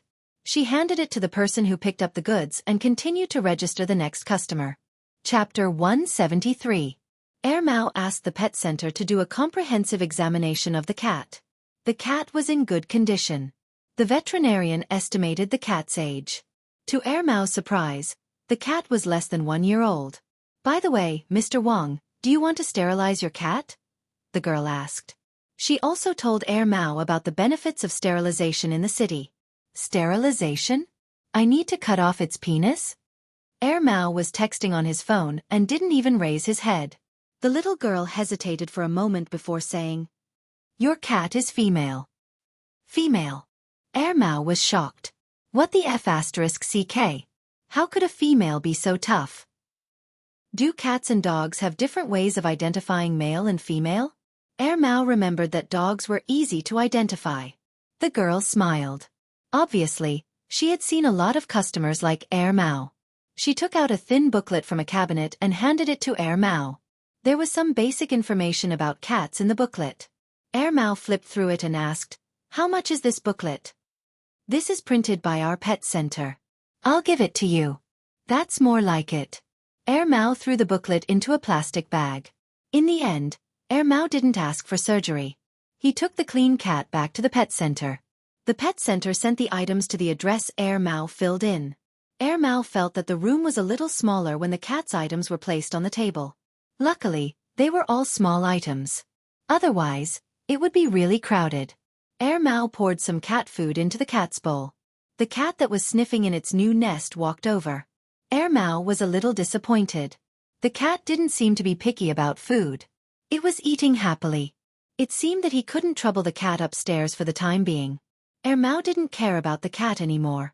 He opened the laptop he bought not long ago and logged into the pet website. The ID, all the good names have been named by cats, was registered 3 years ago. At that time, he and his fellow apprentices went to the pet forum under the influence of their master's cat. They wanted to see if other people's cats were the same as their master's cat. At that time, the ID was shared by several people. Now it was Mao's alone. The others didn't pay attention to the forum anymore. Even Mao only remembered to log in because of what happened a while ago. Otherwise, he wouldn't have used this ID. Nowadays, the internet in the country was developing rapidly. Even the forums had changed a lot in the past few years. Some people even shared some video links. Air Mouse searched for the pictures and videos of the guy upstairs. Just as the girl in the pet center said, there were a few popular posts about cat food. Most of them were about the black cat, and many of the people who replied below were also about the black cat. They were the BC fans that the girl mentioned. Looking at the cat in the picture carefully, Air Mouse still attributed the effect in the picture and the video to the magic of photography. Otherwise, how could a native cat be shot into the ever-changing cat in the picture and video? After all, cats were not humans. How could they have any acting skills? Air Mouse would never believe it. It was estimated that the little girl in the pet center didn't know the true identity of Black Sea, otherwise she wouldn't have praised it so much. After all, there was a big difference between an advertisement and the real thing. The next day, the weather was sunny. After the rain, the temperature rose quickly. The tabby cat was lying on the balcony, basking in the sun. Air Mouse was bored and tried the comb that was given when it bought the cat body wash. According to the booklet, combing a cat's fur could not only remove the fur that had fallen off, but also prevent the cat from swallowing the fur into its stomach and getting hairball disease. It could also maintain the beauty of the cat's fur, promote the skin's blood circulation, and improve the relationship between cat and human. Since Air Mouse had nothing to do, it moved a small stool to sit next to the cat and combed its fur according to the instructions in the booklet. After a few tries, it became familiar with the movements. Seeing the tabby cat squint its eyes, Air Mouse suddenly felt a sense of accomplishment. Look, cats aren't that difficult to raise. Why did some people talk about raising cats as if they had eaten strange flavored beans? While Air Mouse was feeling proud, suddenly, bang! The sound of something hitting the iron fence came from above. The tabby cat, who was lying on the ground and basking in the sun, suddenly stood up and looked in that direction.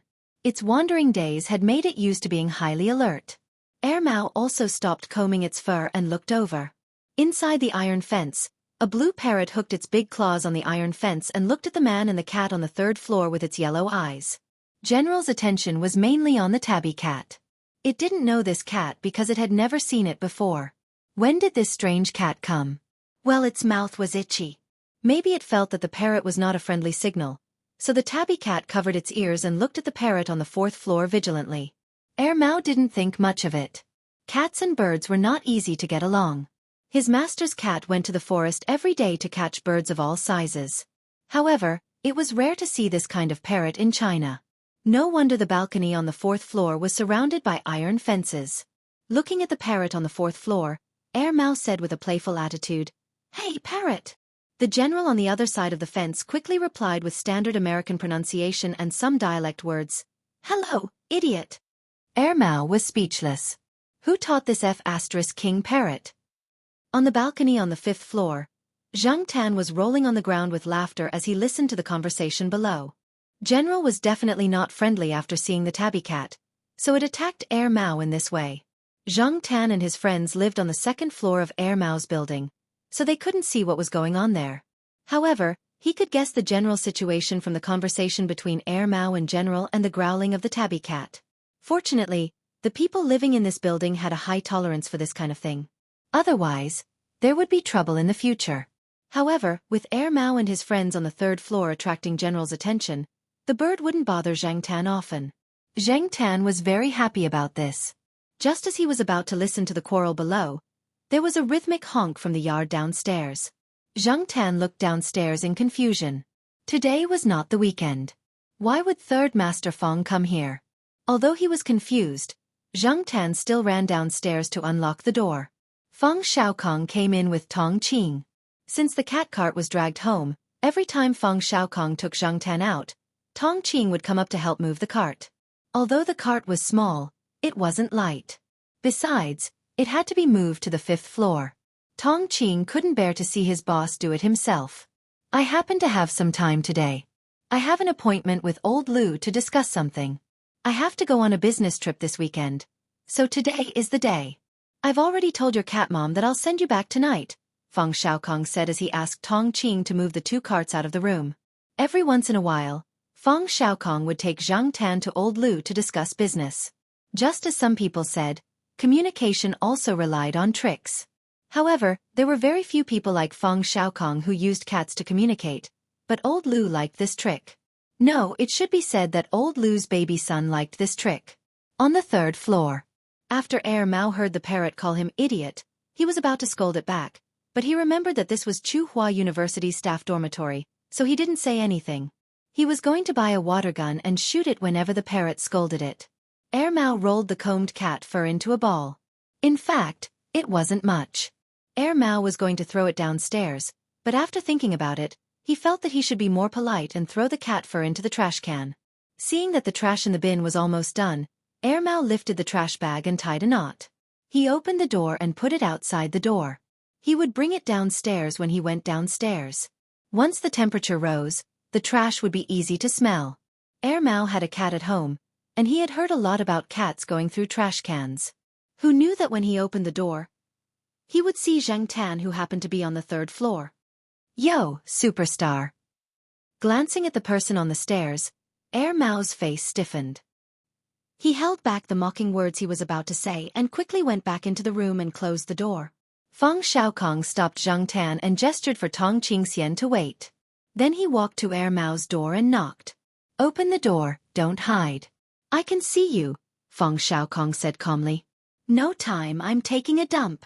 "I'll give you 10 seconds to wipe your ass." 10, 9, 8. Feng Xiaokong looked at the watch on his wrist and counted the time seriously. He didn't care about Mao's lie at all. When he counted to 1, Mao scratched his head and helplessly opened the door. He cursed countless times in his heart for throwing the trash at this time. "Uncle." Mao called out weakly and walked back into the room listlessly. Feng Xiaokong looked around the room and then looked at Mao, who was lying on the chair. "Who are you going to teach this time? Or do you have your eyes on a girl?" "You've misunderstood me. I've already turned over a new leaf. I know my place. I'm a good and upright young man, 3rd uncle." Mao hurriedly clarified. Zheng Tan glanced at Mao from the corner of his eyes. Bull*T. This guy beat people up, picked locks, and almost killed people and abandoned their bodies. Feng Xiaokong looked at Mao without changing his expression. "Turned over a new leaf?" "Yes, yes." Mao nodded. "Turn over a new leaf?" "Yes, yes." Mao quickly promised. "Know my place?" "Absolutely." "An upright young man?" "Of course." "I don't believe a word of it." Mao was speechless. His face was full of grief and indignation. "However, I'm surprised that you chose this place to rent a house. It looks like you're ready to change." "Of course, that's if you're not trying to flirt with female university students." "I definitely don't have that intention." Feng Xiaokong looked around the house. Compared to where Mao used to live, this house was considered simple and crude. Moreover, Mao didn't look like a hooligan anymore. His clothes and appearance were much more decent. Turning over a new leaf is a good thing. Feng Xiaokong sighed meaningfully. He then left with Zheng Tan. He didn't have time to talk nonsense with Mao. He couldn't control other people's children. At most, he could give them a few words of advice as an elder. "Hey, uncle. I won't complain to your parents. Your brother has been demoted and is busy with his political achievements. He's not in Tsinghua City now. You can rest assured that no one will come and take you back." Mao sighed in relief. However, why was Uncle San so nice to that cat? Celestine didn't mention it much. After Zheng Tan and Feng Xiaokong left, Mao sat on the chair and pondered. "Black rice, do you think I should walk it?" Mao poked the tabby cat's nose. Meow. The tabby cat didn't understand Mao's words. He thought Mao was just playing with him. He tilted his head and rubbed against Mao's hand. Mao sighed. "Forget it, let's do it the old way." He took out a $1 coin and placed it on the floor tiles. He flicked his finger and the coin started to spin. Heads go, tails stay. Slap. The tabby cat looked as if he saw a toy. He slapped the coin with his paw and pressed it under his paw. Mao lifted his paw and looked at the coin on the floor tiles. Chapter 174. After going out with the 3rd Master Feng, Zheng Tan also learned something.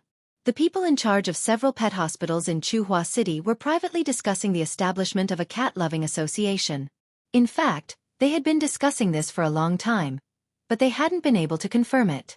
This time, they were able to make the decision mainly because of the 2 cat abuse incidents that happened some time ago, as well as the reactions of the public and the media.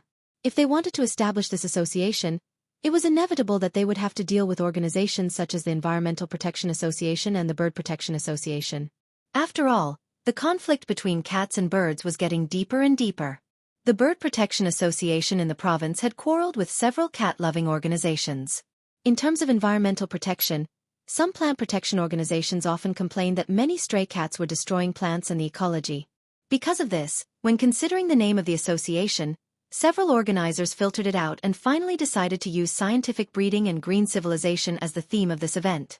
The name of the association was Green Wing, abbreviated as GW, and the logo was a green wing with a cat's palm in the middle. No matter what the organizers of Green Wing were thinking, at least when Zhang Tan first heard the name, he didn't feel that it had anything to do with cats.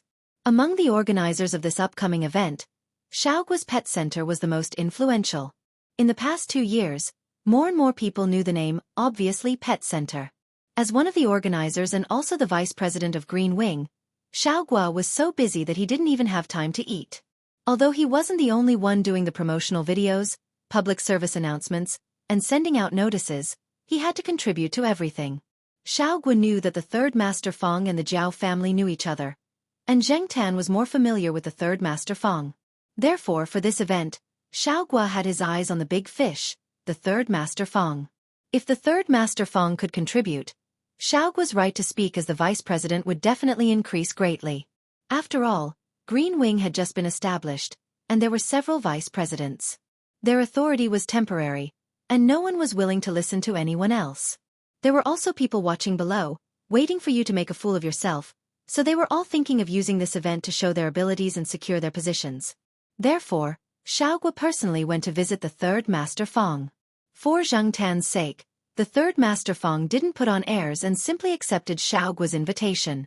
He also promised to donate a sum of money. Xiaogua could talk to one of the third Master Fong's assistants about the specific details. After the third Master Fong finished the business with Old Lu, he mentioned this event. When Old Lu heard this, he thought that the reason his son had become so lively and cheerful was because of cats. Suddenly, he was interested. Donating some money was a small matter, and it could be considered spending money to buy peace of mind. Of course, the third Master Fong probably didn't have time to attend the event in person. His subordinates would go on his behalf. However, for Xiaogua, as long as this person was willing to donate money, it was already the greatest success. The third Master Fong, Old Lu, and Xiaogua were all busy people. As for Zheng Tan, in general, there weren't many changes. His days were still quite comfortable, and it wasn't too boring. Every few days, he had something to do, and it was still something to earn money. Think about it, which cat could do this and still earn money to support the family? The Jiao Pa was on the other side of the ocean. Every week, he would chat with the Jiao Pa on the chat software to find out what was happening at home. However, the Jiao Pa wasn't there. Sometimes, it wasn't convenient to talk about things at the pet center, so the Jiao Ma was the one making the decisions. However, the Jiao Ma didn't have much time. Occasionally, Xiaogua would send an email to the Jiao Pa when he had some problems with the cat food advertisement that weren't easy to solve. Some time ago, because of the public service advertisement, the Jiao Pa was the one making all the decisions. In fact, Zheng Tan was quite famous in a small circle. However, at the request of the Jiao Pa, a lot of information about Zheng Tan was kept confidential and very low-key. And this time, Zheng Tan didn't have many scenes in the public service advertisement, because his appearance didn't meet the requirements. Compared to other cats, black cats were always mysterious, evil, and domineering. Zheng Tan's appearance really didn't make people feel sorry for him. Therefore, in order to achieve the desired effect, Xiaogua chose a few cubs with an advantage in appearance. This kind of appearance was the easiest to arouse people's sympathy, especially for women. Zheng Tan didn't care. He didn't want to act pitiful. However, as a cat with fans, Zheng Tan definitely had to attend the event and wait for Xiaogua's arrangements. No one would associate Zheng Tan with the cats in the Tsinghua University family compound. Because it was the first time Zheng Tan attended such an event, the Jiao Ma couldn't do anything else but work on the food. Jiao Ma had an invitation from Xiaogua. She would also take the 2 children there and have a look. She even prepared the camera. Obviously, many customers at the pet center had been informed about this event. If they decided to go, the pet center would give them an admission ticket. Recently, The pet center had put up some advertisements about this event and sent out some tickets. Mao had spent a lot of money at the pet center a few days ago and became a member. Members were notified by a professional. Sounds interesting. Okay, prepare the ticket for me. I'll go and get it tomorrow. After hanging up the phone, Mao took a slender plastic stick and swung it. The front end of the plastic stick was tied with a string, and the other end of the string was tied with a stuffed animal. Mao leaned on the bed and held the stick to play with the cat. It watched the colorful cat jump left and right, running up and down the bed. Daughter, I'll take you to the cat party. The colorful cat, who didn't understand Mao's words, grabbed the stuffed animal and pulled it. The tail of the stuffed animal was bitten off. The location of the Green Wings event was 6 or 7 stops away from Tsinghua University. Public service billboards were set up at 7 bus stops from Xiaogua's pet center to the event location. The funds for this event were all donated by various parties, and even some advertising companies gave a large discount. Zhang Tan was taken behind the scenes by Xiaogua early. He was with a few cats that often filmed advertisements on Xiaogua's side, waiting to be placed in the exhibition area. Those cats looked calm, but Zhang Tan couldn't stay calm. Because, including Zhang Tan, the cats were all wearing a small prop. A small green wing that was similar to the logo of the Green Wings Association. It was to represent the image of the pet center. Zhang Tan felt like a group of idiots wearing these wings. But those cats were probably used to being tortured by Xiaogua, so they didn't have much interest in the small wings on their backs. Zhang Tan resisted the urge to tear off the green wings on his back. In the morning, Xiaogua said that he wanted to be an ambassador for the pet center, but Zhang Tan didn't have the slightest interest. Ambassadors could be anyone who wanted to be. It was so annoying. He only hoped that today's event would end soon. In the exhibition area, the cats in the pet center only needed to lie on the big cat tree with the association's name and the pet center's name printed on it. As soon as Zhang Tan was taken out, he stared at the cat carrier at the top of the cat tree. Originally, the first cat to be taken was the representative cat of the pet center, the American Shorthair Prince. It had to be said that Prince's appearance was an advantage, and he looked very strong. But Zhang Tan didn't care. After Prince jumped on the cat carrier, Zhang Tan also jumped on it without waiting for him to pose. This cat tree was custom-made. It was a large model, and each cat carrier could accommodate at least 3 cats lying on it at the same time. Therefore, Zhang Tan didn't feel crowded when he jumped on it. When Prince saw Zhang Tan, he moved to the side, but Zhang Tan didn't make a sound or move his paws. He just looked at him. After a few seconds, Prince pressed his ears and jumped to the cat carrier at the bottom. Then, Zhang Tan occupied the highest point of the cat tree by himself, lying on top of it with a sour face. He was not in a good mood, so he looked at everyone with disdain. However, this attitude made people who passed by the cat tree think at the same time. This cat's aura was really strong. Hey brother, what's the background of that black cat? The person who asked the question was an employee of another pet hospital. They often had contact with cats, and they could tell who the leader was from the interactions between the cats. Originally, they thought it was the American Shorthair, but now it seemed that it wasn't the case. The American Shorthair just looked a little domineering, but when the black cat jumped on it, it was obvious who was better. The employee of the Mingming So Pet Center was surprised. You don't know it? It's BC. BC. The person was puzzled. The employee of the pet center didn't say much. He pointed to one of the billboards on the side. It was a cat food advertisement that Zhang Tan had recently filmed. Damn. It's this guy. At the main venue, after several organizers and guests gave their speeches, a series of promotional activities began. This time, the main purpose was to promote the TNR program to the public, so that residents who didn't know about it would have the opportunity to receive relevant education. The so-called TNR was Trapped Neuter Release, abbreviated as TNR. It was used to replace the management of euthanasia and reduce the number of stray cats and dogs. It used scientific methods to continuously control the breeding of stray cats and dogs, which was also in line with the current popular spirit of humanity.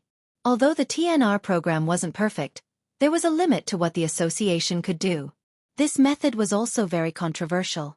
After all, after the TNR program, cats could continue to disturb people, catch birds, and some stray cats and dogs attacking people and livestock. It could only be said that this event tried to let the public have a correct idea of animal breeding, but if they had to abandon them, please abandon them in the TNR area specified by the association. Some well-known companies represented by Xiaoguang Group also donated a sum of money to build a stray cat and dog rescue station. This event also received support from the government, and the media was also more active. If it hadn't been for the things that happened a while ago, there might not have been such an effect. There were many people who brought their cats to participate in the event. These pet cats were also familiar with people. Most of them were not afraid of people, and with their owners next to them, they were quite calm. They were only annoyed by a few reporters, so they shrank into their owners' arms. They didn't stretch out their claws like some cats with a slightly worse temper. After all, on this occasion, it was better to have a docile cat. They didn't let the bad-tempered cats come. It was because of this that the event was much smoother. Dad, look, it's BC. Lu Yao pulled old Lu to the exhibition area of the, obviously, pet center. Because old Lu had told him before, little Lu Yao didn't call out Zhang Tan's cat name in front of many people in the venue. Instead, he called out BC, a slightly famous stage name in the circle. Chapter 175. There was a donation box in each exhibition area. Next to the donation box stood two female employees with cat ears and sweet looks. They had friendly smiles on their faces. After Lu Yao came to the pet center exhibition area, he waved at Zhang Tan, who was lying on the cat support board at the top. Zhang Tan also gave him face and raised his paw to show his appreciation. Lu Yao came prepared that day. After greeting Zhang Tan, he accepted a storage container that looked like a toy car from OL Lu. This is my pocket money. Lu Yao handed the car-shaped money container to the female employee next to the donation box. The opening of the donation box was too small for Lu Yao's car-shaped money container to fit in.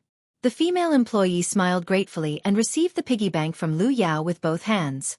They had a good impression of this kid, and one of the employees wanted to take a picture of this scene. This was a positive example, and they could use it for publicity. No matter how much money was in the piggy bank, it was still the kid's kind intentions. However, old Lu refused, and the employee could not say much. She could only secretly call her boss and ask him to come out and talk. After the donation, the employee who took the money container took out a cat-shaped note. People who came to donate could write their blessings and other things they wanted to say on the note, and then paste it on the wooden board next to the wall. President Fong, don't you have something to do today? Old Lu noticed Fong Xiaokong coming over and smiled. Zhang Tan looked over. Fong Xiaokong did say that he did not have time today and that he had to go to Beijing. He did not expect him to come over at this time. Not only did he come, but Fong Xiaokong was also holding a little girl's hand. The little girl had a ponytail and her eyes were big. She looked smart and cute. She was curiously looking at the people and things around her. She looked slightly younger than little Pomelo. However, little Pomelo was more silent, and this child was more lively. Things have changed. I didn't leave. This is my daughter, Fong Mengmeng. Fong Xiaokong did not explain much, and old Lu did not intend to get to the bottom of it. At this time, some reporters were at the main venue. They were interviewing a few important figures, such as Yi Hao. Yi Hao did not come to donate because he loved cats or was kind. He mainly wanted to use this event to establish a positive image in front of the public. Therefore, there were basically no reporters in the exhibition area, and not many people knew the third master Fong and old Lu. Fong Xiaokong lifted Fong Mengmeng up and placed her on his neck. Come, say hello to BC. On the way here, Fong Xiaokong had told his daughter that Fong Xiaokong was more familiar with the name, Black Charcoal. Every time she called Fong Xiaokong, she would hear about Zhang Tan. Fong Xiaokong even showed her some photos he had taken with his phone. In order to avoid harassment from the people who came to participate in the event, Zhang Tan had deliberately chosen this high ground. Therefore, if someone wanted to come into contact with Zhang Tan, it would be difficult for someone shorter to do so. Fong Xiaokong was not short, but even though Fong Mengmeng was riding on Fong Xiaokong's neck, the cat holding board was still a little taller than her. However, as long as she raised her arm, she could easily touch the scratching board. Fong Mengmeng, who was riding on Fong Xiaokong's neck, looked at Zhang Tan. She did not know much about cats, and she did not have a cat at home. However, many of her relatives had dogs. Therefore, seeing Zhang Tan in person, Fong Mengmeng was a little afraid.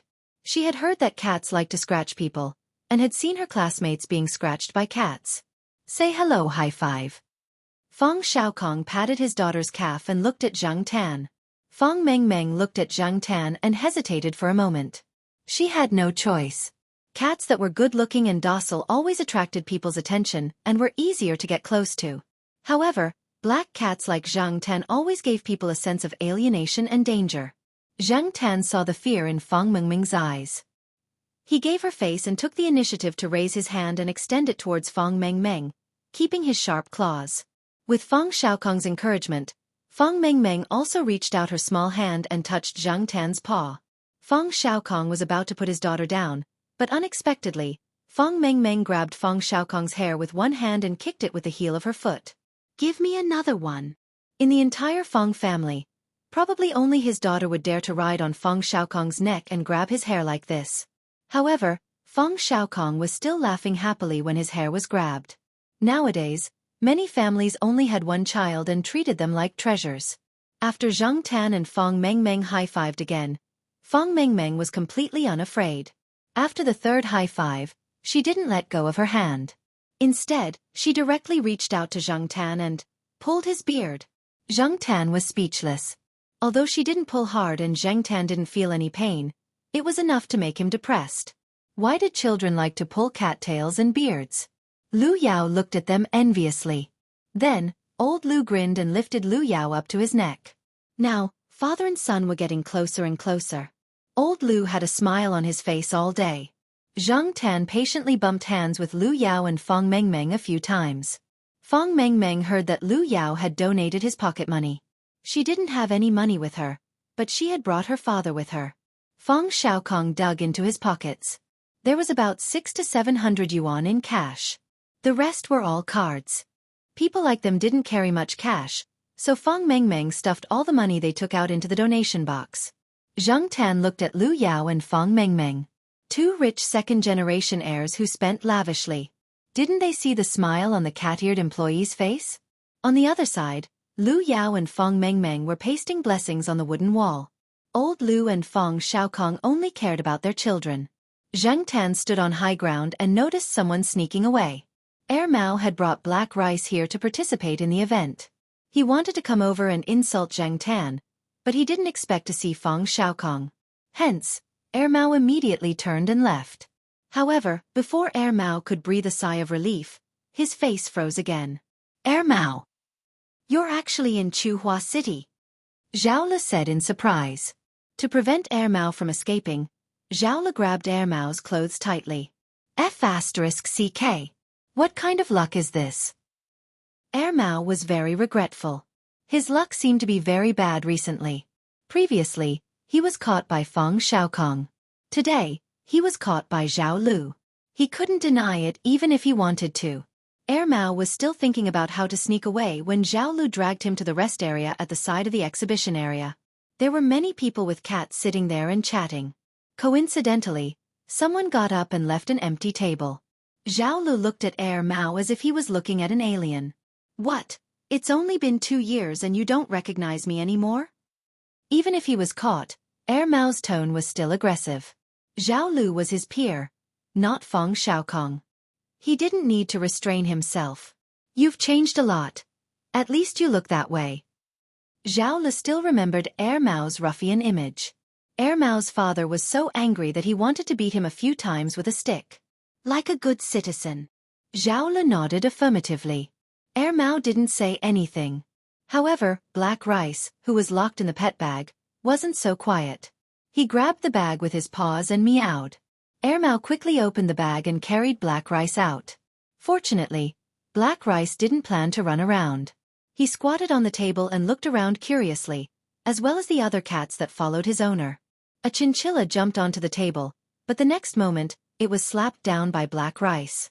However, this situation was very common among cats, so the owner of the chinchilla didn't complain. She smiled at Heir Mao and left with the chinchilla. "Good job." Heir Mao patted Black Rice's head proudly, then took out a bag of cat food from his pocket.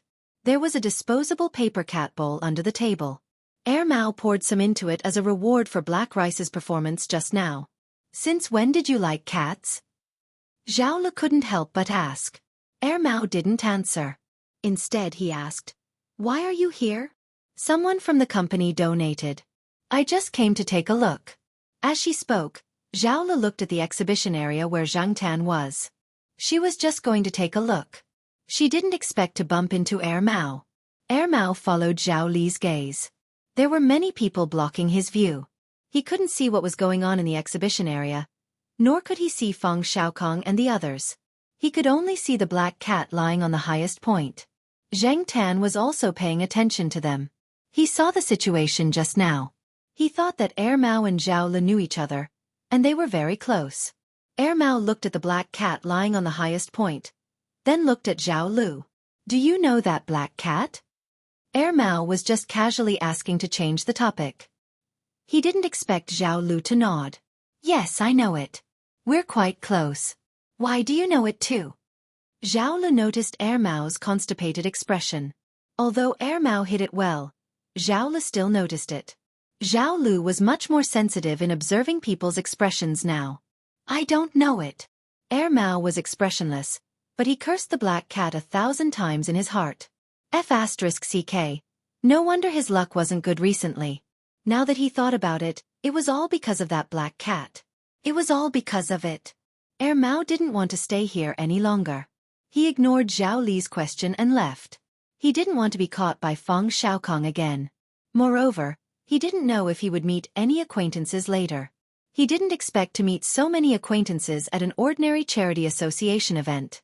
In the end, Zhao Li still didn't get Mao's current address from him. However, getting his phone number was a big gain today. Zhang Tan couldn't hear the conversation between Mao and Zhao Li. He could only guess from their attitudes. As expected, Mao had a powerful background. Zhao Li didn't send anyone to follow Mao after he left. It would be futile. Such methods wouldn't work on Mao. After thinking about it, Zhao Li typed a message and sent it to Wang Bin. Mao needed Wang Bin to deal with him. It was the weekend. Wang Bin rarely had time to go back to Chuhua City to visit his parents. However, his father was busy with work and hadn't returned home yet. Wang Bin's mother was complaining to Wang Bin about some things in her life recently. When she heard Wang Bin's phone ring, she stopped talking and signaled her son to look at the phone first. Wang Bin had 2 phones. Judging from the sound, it was his personal phone. He didn't think it was anything important at first. However, after reading the message, his expression changed and returned to normal. He calmly put his phone back into his pocket. What's wrong? Wang Bin's mother asked. Nothing. Please continue. After his mother finished nagging and went to rest, Wang Bin went back to his room and closed the door.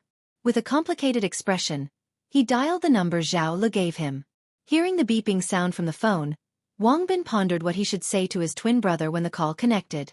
After a few rings, the call finally connected. Wang Bin was about to speak when he heard a loud shout from the other side of the phone. Daughter! That's a phone. You can't throw it. Wang Bin was speechless. Daughter? Where did the daughter come from? An illegitimate daughter? Was there going to be a storm in the family? Chapter 176. Mao's phone was slapped from the table into the bucket by his daughter. At that time, Mao was in a bad mood. He didn't know what to do after coming back from the other side, so he brought a bucket of water to wipe the table. The beer he drank yesterday spilled on the table, as well as the oily soup he ate some time ago. Seeing his daughter sniffing around the table, Mao rolled up his sleeves and brought a bucket of water over. He used the towel he tore yesterday to practice his hand strength to wipe the table. The phone was placed on the bedside table. When Mao was wiping the computer table, Wang Bin called. The ringing of the phone startled Black Me, who was squatting next to it. It slapped the phone, and coincidentally, it hit the answer button. Cat owners knew that cats had a habit of being untouchable. Therefore, after the first claw, there would be a second claw. Black Me's second claw slapped the phone down. What was even more coincidental was that Mao put the bucket next to the bedside table. The bedside table was where he started wiping. Therefore, after Wang Bin heard Mao's roar, there was the sound of something falling into the water. Then, there was no reply from the other side. Mao took out the phone from the bucket with a depressed face. He looked at the darkened screen. There was no response when he turned it on. He removed the battery and took out the hairdryer to blow at it. It was useless. Well, This phone couldn't be used anymore. Air Mao helplessly looked at Black Me, who was squatting on the table innocently. He rubbed his forehead and suddenly understood the complicated feelings of cat owners. However, he didn't want to go out today. He would buy a new phone tomorrow. He could just use the chat app to contact people. There was no rush. He just didn't know who called him just now. Wang Bin tried to call a few more times, but the other side didn't pick up. He was sure that the voice that roared just now was his twin brother, and after hearing the content of Air Mao's roar, Wang Bin was eager to know what was going on with his daughter. Today, when he was listening to his mother's nagging, he was still talking about when Air Mao would get a proper girlfriend, get married, have children, and then stay at home obediently. Wang Bin didn't like to fight unprepared battles. If Air Mao really caused trouble, he had to prepare in advance. Otherwise, there would be a lot of arguments at home. Of course, he had to find Air Mao first. However, Wang Bin did not have much time to stay in Chuhua City. After calling Zhao Lu to find out more, Wang Bin recalled seeing the black cat at his third uncle's banquet, but he didn't have much of an impression of it.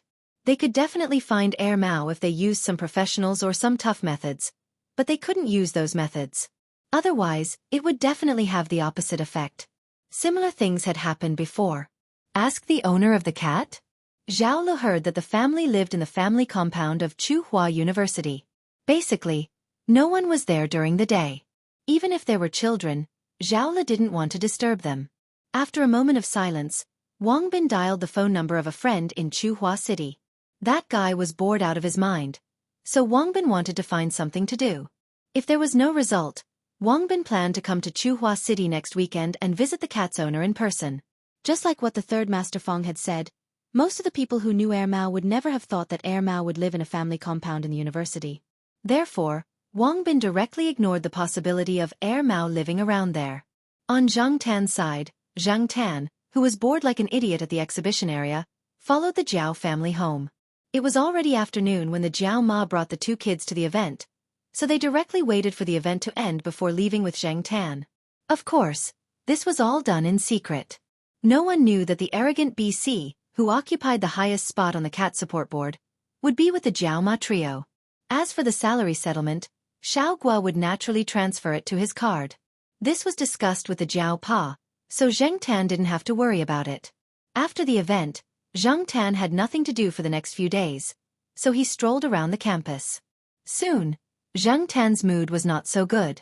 He realized that someone was spying on him. This feeling was very unpleasant. Fortunately, the person who was spying on him was an idiot. When Zhang Tan was being spied on, there was also someone following him, but that person probably valued cats more and paid attention to hiding himself. But this time, not only was he not hiding, he was blatantly telling Zhang Tan, "Hey, I'm spying on you." For the third time, Zhang Tan looked at the young man in a casual suit and sunglasses with his hands in his trouser pockets. He thought back to recent events. Was it because of the Green Wings Association's event that he was being spied on? No, it couldn't be.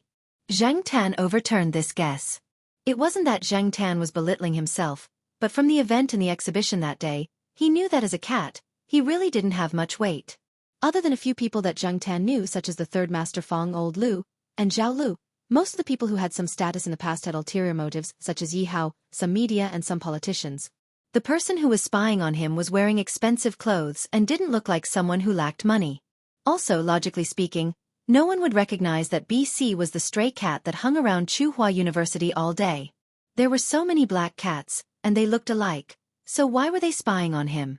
After stretching, Zhang Tan jumped down from the tree and walked along a path. Since the person in sunglasses wanted to follow him, then he would let him. As long as he didn't regret it. The man in sunglasses just made a phone call out of boredom, probably to his girlfriend. "I'm not in the company right now. I'm out to relax." "Yes, it's spring, the season of birds and flowers." "Okay, I'll talk to you later. I still have things to do." "Come baby, kiss." Seeing Zhang Tan leave, the man in sunglasses quickly hung up and followed. Although he promised to help his friend, it was really too boring. However, he could see many good-looking female university students on campus, and it would be even better if he could have a romantic encounter. Unfortunately, the black cat lay on the tree for an hour, so he could only call someone to kill time. Zhang Tan was now very familiar with Tsinghua University. No matter if it was crowded or remote, he had been to all of them. Just like the man in sunglasses said, now was indeed the season of birds and flowers.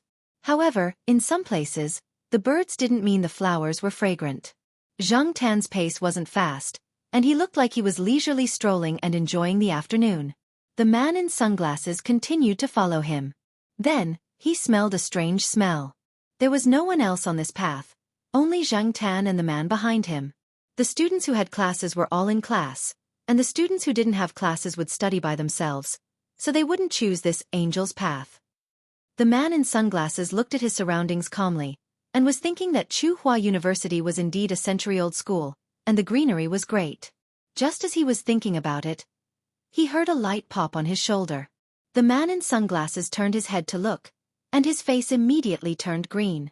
A white and gray lump had smashed on his shoulder, and he couldn't wipe it off even if he wiped it. Zhang Tan quickened his pace and ran out of this path. He usually didn't take this path, as there were many birds here, and this path was also one of Tsinghua University's Angel's Path, *T. He heard the man in sunglasses curse, and he thought that he must have been hit. Therefore, Zhang Tan didn't plan to stay for long. Those birds with no integrity wouldn't hold back just because there were people below. Actually, not everyone who walked this path would hit the jackpot. It was just a matter of probability, but the man in sunglasses had hit the jackpot more than once today. There was even a lump on his sleeve. This lump was a little red, and he didn't know what the bird had eaten. In short, the man in sunglasses didn't stop cursing.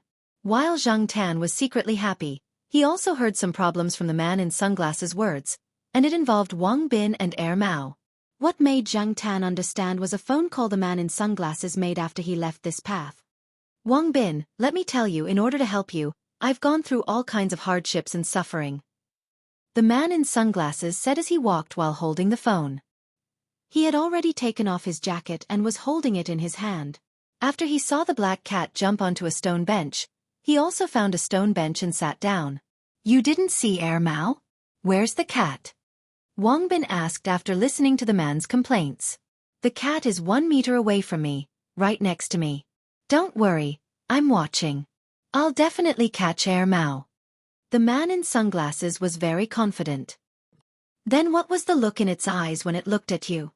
Wang Bin paused and said with uncertainty. He heard a lot about the black cat from Zhao Lu, and he knew that this cat was different from normal cats. Look. What else could it be? A cat's look. The man in sunglasses casually looked at the stone bench next to him and happened to meet Zhang Tan's eyes, which looked like he was looking at an idiot. The man in sunglasses choked on the second half of his sentence. After a long time he said, F***CK. Beast, I remember telling you to be careful when you're following. Don't be too obvious. Wang Bin sighed. Cough. Isn't it just a cat? Look at you guys being so cautious. Forget it. This is just a coincidence. I'll continue to follow. Who knows when I'll see Mao run out. The man in sunglasses hung up the phone, took off his sunglasses, and looked seriously at the cat on the stone bench next to him. Hey, are you deliberately playing with me? The man in sunglasses asked. Zhang Tan ignored him and squatted there, pretending to be stupid. Although this man was stupid, he didn't mean any harm to him. After the man in sunglasses asked the question, he laughed at himself, thinking that he must have been hit by bird poop and became stupid. He actually asked a cat like that. However, the man in sunglasses had an idea. He once heard a friend say that if a dog heard someone call its owner's name, the dog would go straight to its owner. Could this method be used? It should be possible. Thus, the man in sunglasses started to chant Mao to Zhang Tan, as if he was chanting scriptures. Zhang Tan couldn't help but jump off the stone bench and leave. The man in sunglasses followed behind him. When he passed by a big trash can, he raised his hand and threw the balled-up jacket into it. Zhang Tan pulled his ear. He sighed in his heart, what a prodigal. In fact, Zhang Tan forgot that when he was still human, his style of doing things was similar to this man's. The man in sunglasses followed behind Zhang Tan, and was about to say something when he suddenly caught a glimpse of a figure. He immediately sped up and ran in that direction. The line between 2 points was the shortest, so the man in sunglasses decided to cross the lawn. There were metal railings around the lawn, so the man in sunglasses jumped. One leap. When the man in sunglasses' right foot landed, it happened to step on the poop that Sahara had taken when it broke free from the rope and came out to parkour this morning. However, this person didn't realize it. Zhang Tan looked. It turned out that Mao had come back from outside and coincidentally bumped into the man in sunglasses. It had to be said that this was really a coincidence. When Zhang Tan jogged back to the east courtyard, Mao and the man in sunglasses had probably already talked for a while. When he reached the third floor, the door to Mao's room wasn't closed tightly. Zhang Tan could hear the two people talking inside. I didn't expect you to find a place like this to stay. Are you trying to increase your knowledge? The Mao student who even forgot to write the word suitable when writing an essay? This was the voice of the man in sunglasses. Back then, who was the one who wrote his name Qin Tao instead of Qin Shou, and wrote 2 pages full of paper and was sent back by the teacher for rewriting. Then, as if he had been wronged, he took the initiative to spread his grievance to the whole class? People who don't even write 3 dots less when writing their own names have no right to criticize me. This was Mao's voice. Zhang Tan. Chapter 177. It was a little windy today. The wind that blew in from the ventilation window in the corridor pushed the door open a little. Zhang Tan thought for a while and walked in to see if the man in sunglasses and Mao would fight. For Zhang Tan, watching a fight was a great way to pass the time when he was bored. After Qin Tao and Mao argued with each other for a while, the atmosphere eased a little. However, Zhang Tan could tell from their conversation that they were very familiar with each other and didn't seem to hate each other. Just as Zhang Tan had guessed, Qin Tao, Mao, and Wang Bin had all grown up together. They had been classmates from elementary school to high school. The origin of the nickname Qin Shou was caused by Qin Tao himself. When he was in elementary school, he was punished to write his name. As a result, the character Tao in his notebook was missing 3 dots. It was full of dents and crooked Qin Shou. However, Qin Tao didn't notice it and passed it around in class. Then the nickname Qin Shou followed Qin Tao. However, only those who had a good relationship with Qin Tao or those who had a similar status dared to call him that. Otherwise, this guy would have already punched them. Compared to Wang Bin, Qin Tao and Mao had more revolutionary friendship. When they were in middle school, the two of them were always in the last 2 places in class. It was not that they were hopelessly bad at their studies, but because of their status, they were always thrown into classes with more top students and stronger teachers, while Wang Bin was always in the top 10. Therefore, in terms of common topics and their glorious deeds, Mao and Qin Tao would definitely have more to talk about. This was also one of the reasons why Wang Bin asked Qin Tao to come over. Speaking of which, why did you come to Chuhua City? Shouldn't you be enjoying yourself in Pearl City? Mao threw an unopened bottle of mineral water to Qin Tao. I got into some trouble and was sent here to learn from my uncle. Actually, it's just an idle job. There are people helping me with other things. I don't have to do it myself.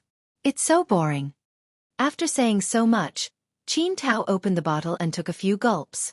When he turned his head, he saw the black cat standing at the door looking at him. PFFF. Qin Tao was so agitated that he spat out the water in his mouth. His face turned red as he recalled the time when he was hit by bird droppings. After calming down, Qin Tao pointed at Zhang Tan, who was standing at the door. Are you familiar with this cat? Although it was a question, his tone was firm. When he saw Zhang Tan, Mao was a little surprised. However, when he remembered that he had forgotten to close the door, he was relieved. The security in this area was pretty good. The people who lived in the building were all teachers and retired old professors. They were all of good quality, so there was no need to be too vigilant. Why? Did you lose to it? Mao asked. Qin Tao told him about the bird poop that had been thrown at him. TSK, why did you follow it for no reason? And why did you follow it so stupidly? It's good enough that it didn't lead you into other traps. Getting hit with bird poop is better than getting hurt, Mao said. It can't be? Is this cat that dangerous? Qin Tao looked at Zhang Tan again. It's up to you whether you believe me or not. Mao sniffed. What's that smell? Qin Tao was crossing his legs. Mao's gaze finally fell on Qin Tao's shoes. You beast, you stepped on poop. Mao looked at him with disgust. Ah! Qin Tao crossed his legs and sniffed, then vomited. He quickly found a packaging bag, took off his shoes, and threw them into the bag. He asked Mao for a pair of shoes to make do. No wonder I felt something was wrong when I was crossing the hurdles. Throwing the plastic bag with the poop shoes at the door, Qin Tao looked at the black cat that was still at the door. He felt that the cat was gloating and despising him. Zhang Tan was indeed gloating, but he despised Qin Tao's behavior of throwing away his dirty clothes and throwing away his shoes that stepped on poop. What a prodigal! Shaking his head, Qin Tao got rid of the uncomfortable feeling in his heart. He hit Mao's arm with the half-empty mineral water bottle. It's all your fault. If it weren't for you, I wouldn't have come here to suffer. Meow. Lying on the computer table, black rice covered its ears and made a warning sound. It looked at Qin Tao with a fierce look. Hearing this sound, not only Zhang Tan, but also Mao and Qin Tao, who were about to continue exposing each other, looked at black rice. For a moment, no one in the room spoke. Zhang Tan and Mao knew that this cat was absolutely fierce when it was angry, but Qin Tao was a bit confused. After a moment of silence, Qin Tao seemed to have thought of something. He took the mineral water bottle and hit Mao again. Meow. This time, the warning sound was louder. Qin Tao looked at black rice, blinked, and hit it again. Meow. This time, not only was the warning sound louder, but it also bared its teeth. The cat that was lying on its stomach also stood up. Ha ha ha ha. Mao scooped up the black rice on the computer table with a smug look. My daughter is indeed protective of her father. Qin Tao was surprised that the cat was so protective of its owner. After hearing Mao's words, he looked constipated. Daughter. Yes. Mao happily raised one of black rice's front paws and waved it at Qin Tao. If you hit me with the bottle again, I'll let my daughter scratch you. Qin Tao snorted. Why do you want to raise a cat? Mao only briefly explained how it treated the cat abuser. I don't want to raise a cat that's too strong, but I also don't want a gentle cat that won't even catch mice. Also, the people at the pet center said that this cat should have been domesticated before, but for some reason, it became a stray for a period of time. However, in general, it's quite friendly to people. Qin Tao looked at the cat that was nestled in Mao's arms obediently and discounted the word friendly in his heart. He didn't hit it again. Qin Tao explained the cause and effect of Wang Bin asking him to find Mao. So you followed this cat here? Mao turned its head and looked at Zhang Tan, who was squatting at the door. You sold me out. Zhang Tan pulled his ear. Today was definitely a coincidence. He really didn't plan to bring Qin Tao here. It was just that Mao appeared at that time. Mao and Qin Tao didn't expect to get any answers from a cat, so they continued to chat. When it was time, Zhang Tan went to pick up little Pomelo. When he returned to the family building, Mao's door was already tightly shut. He didn't hear any sound from inside, so it probably went out. The next day, Zhang Tan sent little Pomelo to school. When he was about to go home and go online, he saw that Mao's door was open again. Mao was becoming more and more disliked closing the door. It was probably because it always forgot to bring the key, and it wasn't good to use the wire to open the door, so it simply left it open. Anyway, there was a door control in the building. It could not only prevent random people from coming in, but also prevent the home cat from running out. After thinking about it, Zhang Tan opened the door and went in. According to the person yesterday, Mao's family would probably come looking for him. There was no one else in the house. Mao was playing games on the computer, and Black Rice was playing with something on the floor. After noticing that Zhang Tan had entered the house, it glanced at him, then continued to play with that thing with its claws. Zhang Tan saw that there was nothing to see today, so he was about to leave. Suddenly, he saw the thing that Black Rice was playing with. Zhang Tan's eyes narrowed. He was a little confused and uncertain. He stopped walking towards the door and went back into the room. Probably because it was familiar with Zhang Tan and didn't think that Zhang Tan was a threat, Black Rice didn't show any hostility towards Zhang Tan. However, it seemed to be guarding against Zhang Tan taking its toy. Zhang Tan ignored Black Rice and went closer to look at the thing on the floor. It was a pendant. Black Rice was mainly playing with the rope of the pendant, but Zhang Tan's attention was all on the pendant. This thing was very familiar. It looked similar to the jade pendant that the weird old woman gave him. While Zhang Tan was thinking, Mao had finished playing around.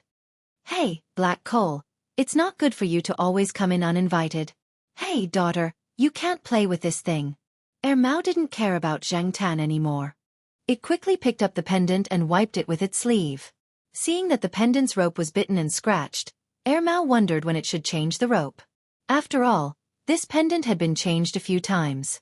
After putting the pendant back, Mao saw that Zhang Tan was staring at it, so it waved its hand. Go back to your house and play.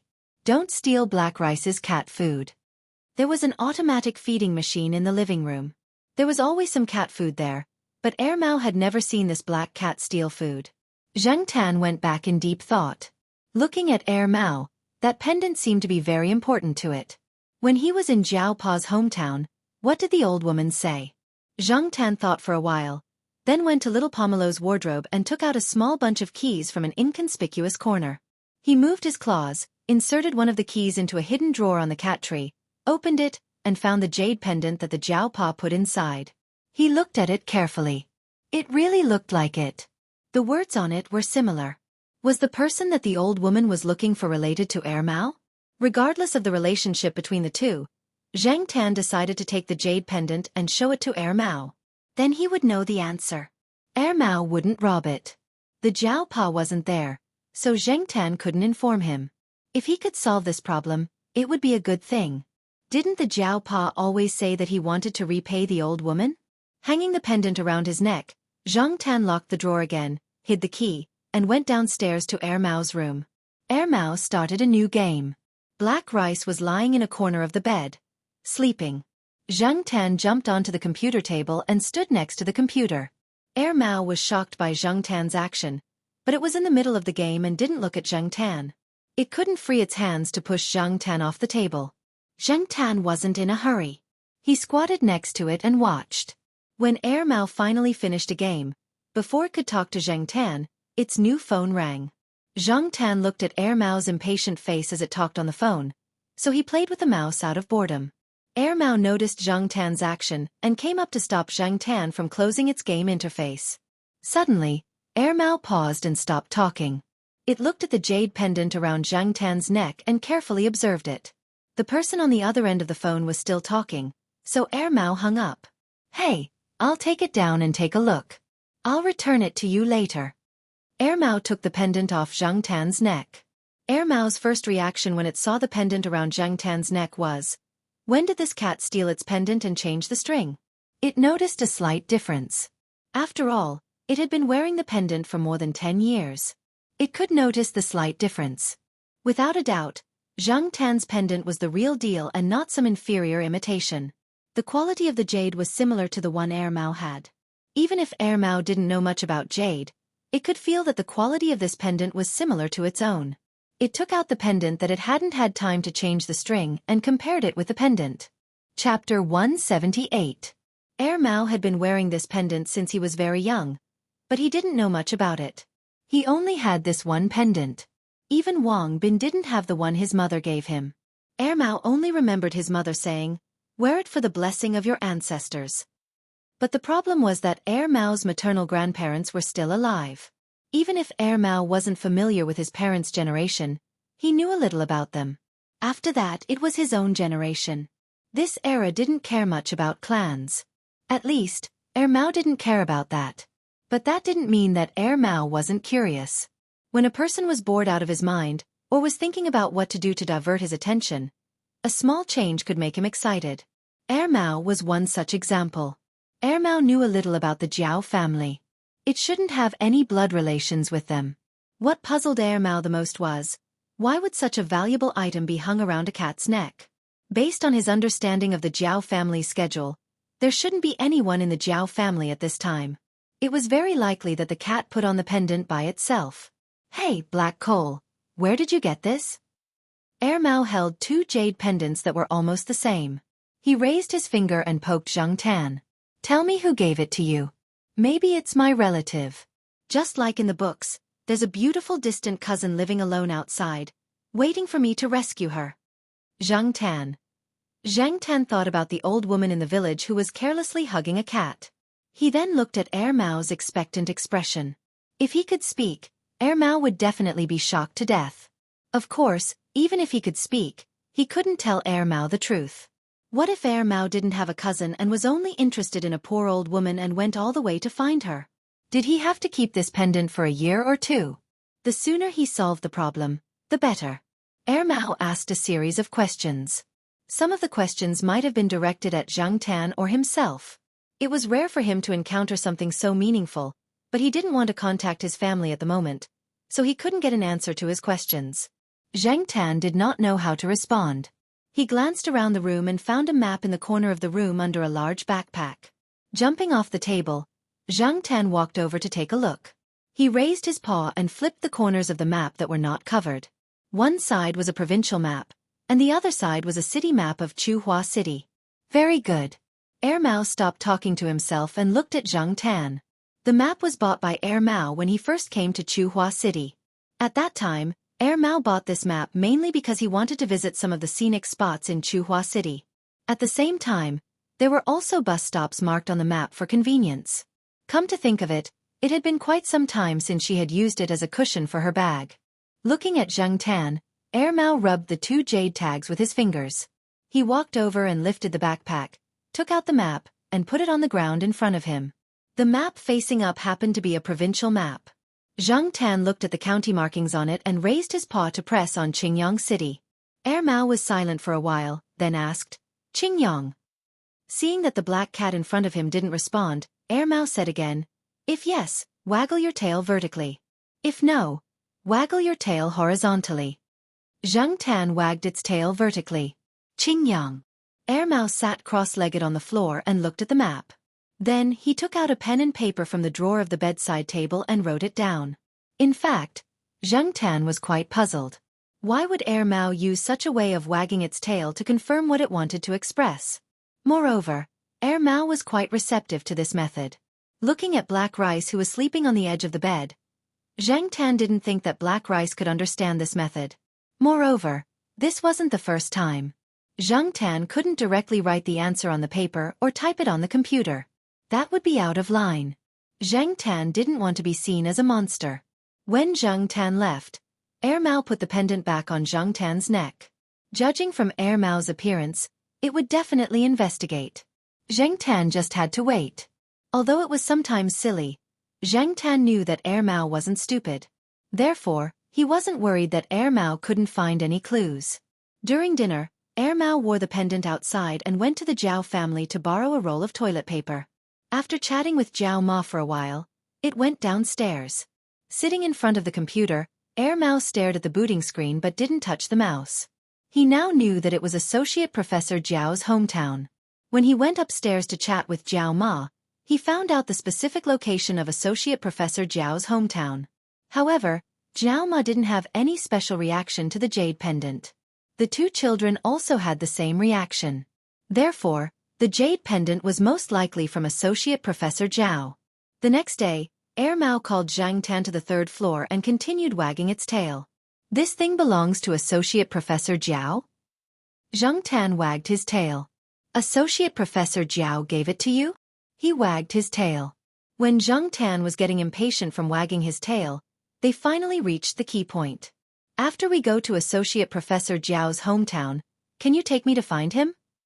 He wagged his tail. Mao originally planned to send an email to Associate Professor Zhao if it didn't work out. However, now that there was progress, he decided to look for him personally. Things with suspense are more interesting. Only when the answer is revealed will there be a sense of accomplishment. Mao was very excited and jumped on the spot. He was so excited that he couldn't control his voice. On a whim he sang, "Sister Lin fell from the sky like a light cloud that just rose." After singing these 2 lines, Mao forgot the rest of the song. 2 seconds later, another voice drifted in from outside the window. "I only thought that he was frivolous, but it turns out that his bones are exquisite, not vulgar." The window and the door to the balcony weren't closed. At this time, the surroundings were very quiet, so the voice could be heard clearly. Mao rushed out of the balcony and looked to the 4th floor. General was shaking his head by the iron fence. When he saw that Mao didn't continue, he continued to sing. Mao. F***CK. F***CK. This guy can even sing you opera. Zhang Tan secretly shook his head. These two idiots cooperated well. However, he imagined Air Mao meeting the old lady. He hoped that Air Mao wouldn't feel that the world was full of evil. For the next few days, Air Mao planned how to get Zhang Tan to lead the way. First, he had to find a way to get Jiao Ma's permission before he could bring Zhang Tan out. It would take at least one day to go and come back. However, Air Mao felt that time was too tight. It would take at least 2 days. Hence, Air Mao thought of Celestine. In the end, Celestine came up with an excuse in his name. Celestine took Zhang Tan out to play more than once. Jiao Ma didn't think much of it. Moreover, after Jiao Pa went abroad, Celestine and the others had been helping to take care of the Jiao family. Jiao Ma didn't say much after a few words of advice. Air Mao had to ask Celestine for advice on how to bring a cat out. After all, Zhang Tan's cat was different from other cats. If you wanted to use a normal pet bag, Zhang Tan wouldn't even look at it. The day they decided to go out was a Sunday. Air Mao reluctantly sent black rice to the pet center. He could only ask the people at the pet center for help these few days. The sky was a little gloomy. The weather forecast said that it would rain these few days. Air Mao borrowed Celestine's car and drove out to Shenyang. Zhang Tan was sleeping in the back seat. There was a travel bag next to him. Zhang Tan had to squat in the bag when he went out on foot. Not long after Air Mao left, Wang Bin, who wanted to talk to Air Mao, came to the eastern courtyard of Tsinghua University. He found that the place Air Mao rented was empty. Professor Lon, who lived across the street, saw Wang Bin, who looked like Air Mao, and kindly told him that Air Mao went out, probably somewhere far away, but didn't know where exactly. Zhang Tan was sleeping in a daze. He was woken up by the sudden ringing of his phone. He looked at Air Mao, who was driving, and picked up the phone with one hand and turned it to silent mode. Zhang Tan couldn't sleep. He looked out of the car window. It was raining heavily. After arriving in Shenyang, Air Mao booked a room in a hotel. He parked his car in the hotel parking lot. Then he carried his bag out and went to the bus stop to take a taxi. The reason why he didn't drive directly to the village was that Air Mao didn't know the way. He only knew which town and which village it was. If he drove himself, not only would Celestine's car suffer, but Air Mao also wouldn't be able to find the place. After thinking about it, he decided that it was better to take a taxi directly. Zhang Tan didn't know the way to the village either. During the spring festival, the Jiao Pa drove, and Zhang Tan was only responsible for looking at the scenery and sleeping. There were buses in the bus stop that went directly from the city to the town below. Although pets were not allowed in the bus stop, the management of this small bus stop was not strict. They didn't check luggage, so Air Mao's little tricks didn't come in handy. When they arrived in Shenyang, the sky began to clear up. The bus that Air Mao wanted to take was in high demand, and people got on the bus before buying the ticket. There was no such thing as booking in advance. There were many people around the bus stop who were in charge of soliciting passengers. It was noisy. Zhang Tan felt stuffy in the bag, but it wasn't so good outside either. Looking out through the gap, Zhang Tan felt a little dizzy when he heard people shouting and running around in local dialect. Whether it was in the past or now, Zhang Tan had never had such an experience. However, Air Mao seemed to be quite familiar with it. It smiled and chatted with the people who were soliciting passengers outside the bus stop. That bus was already full, but the people who were soliciting passengers continued to get people on the bus. Those people were already used to it. Looking at the bus that was smaller than the bus in Tsinghua City, but full of people, Zhang Tan felt uneasy. Was it really okay? Was it seriously overloaded? Air Mao decided to wait for the next bus. It wasn't that Air Mao didn't want to squeeze in, but that Zhang Tan couldn't. If he did, he would probably be squeezed into a cat meat pie. After waiting for 2 hours, the next bus came. Air Mao went up and grabbed a seat. Zhang Tan was relieved. It felt good to have a seat. Zhang Tan felt that the bus ride was quite bad. There were all kinds of smells, all kinds of noises, and a child kept crying. It hurt his ears, so Zhang Tan regretted this trip. There were ups and downs along the way, but generally speaking, the bus was emptier as they went further. When they finally arrived at the bus stop, Zhang Tan opened the zipper of his bag and breathed in the fresh air outside. Air Mao didn't complain. It seemed that this guy had a lot of similar experiences. When he came to the village during the spring festival, the weather was good, so he didn't feel anything. Now it had just rained, so everywhere was wet and deserted. Occasionally, He could see one or two pedestrians walking by. Mao could feel that his feet were heavier when he walked a few steps on the muddy road. There was a thick layer of mud on the soles of his shoes.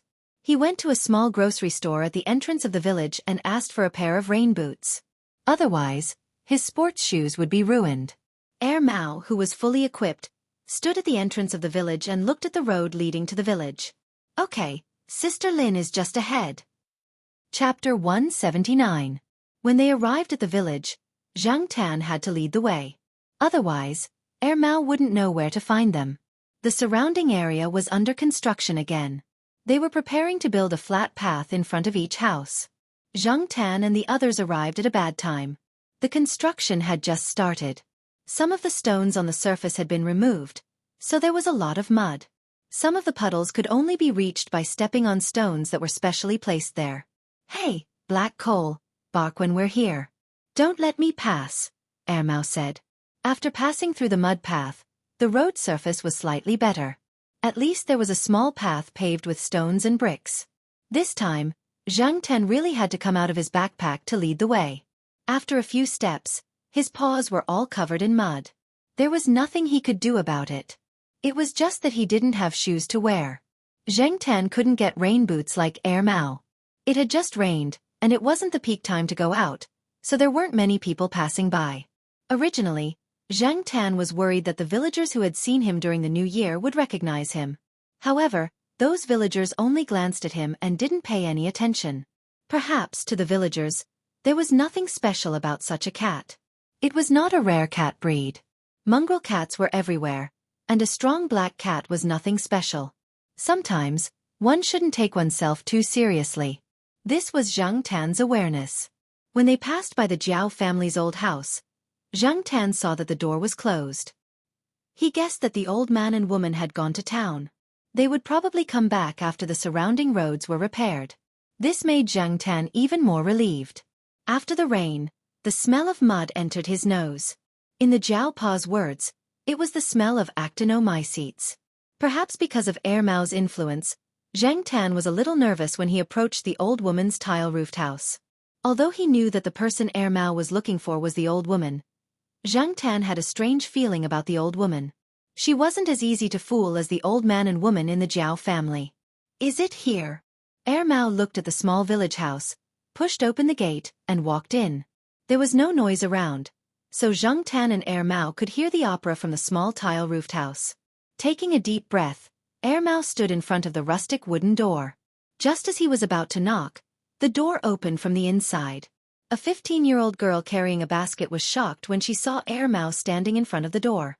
Mao's first thought was, "Hey, there really is a Sister Lin." This girl was not bad looking. Although she was a little tanned and her dressing was not as good as the children in the city, her looks were indeed passable. Zhang Tan looked at the girl. She looked familiar. He must have seen her during the New Year, but she was definitely not from this house. The old lady lived alone. In this place, it was not uncommon for girls to stop going to school after finishing middle school at this age. Before Mao could ask, the little girl shouted into the house, "Granny, someone is looking for you." Then she left with the basket. She was only here to deliver something. People often came here to look for Granny, so she thought that the person in front of her had the same purpose and did not pay much attention to her. Looking at the situation, it was obvious that she was from another house. Otherwise, she would not have run away when she saw a guest. Mao sighed. It was different from what he had imagined. She was still a granny. After the Sister Lin image was destroyed, Mao was not very enthusiastic. The tile-roofed house was not big. The living room was clear at a glance, and there was only one bedroom. Obviously, the owner was in the bedroom. Zhang Tan hesitated for a moment, but still followed Mao in. The lights were not on, and the small window behind was closed. The light was not very good. The opera singing from the radio dispelled the depression brought by the darkness. The radio was a little old, and there were some rustling sounds accompanying the opera singing. It gave off a sense of antiquity. It was still the same wooden recliner. The same person was lying on the recliner, covered with a thin blanket. She looked like she was sleeping or resting with her eyes closed. However, because her back was to the window, Mao could not see the expression of the person lying on the recliner. The three-legged cat looked at Mao, then focused on Zhang Tan. Obviously, it recognized Zhang Tan, but it did not intend to move. It changed its position and continued to sleep on the old lady's lap. Zhang Tan moved uncomfortably. The atmosphere was a little strange. Neither of them opened their mouths. The only sound that could be heard was the static of the radio and an opera that could not be heard clearly. Mao was still thinking about the first sentence he should say. Nonsense was the first sentence in interpersonal relationships, but this time, the situation was different. If it was any other time, Mao would have casually brought up a topic, but this time, he was here to look for Sister Lin. If he could not find Sister Lin, it would be fine to find someone of the same generation or the younger generation. He was not here to look for his ancestor. More elders meant more control. Mao was already having a headache with the elders in his family. They were always talking about what you should and shouldn't do, or praising other people's children.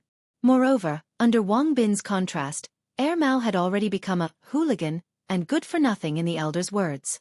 If it were anyone else, they would have already decided to go straight to the point. They had come so far, driven, squeezed into a bus, and stepped on a muddy road. Wasn't it just to find relatives? But Mao was different. Mao was not a good person. When he was wandering outside, he had seen many people from all walks of life.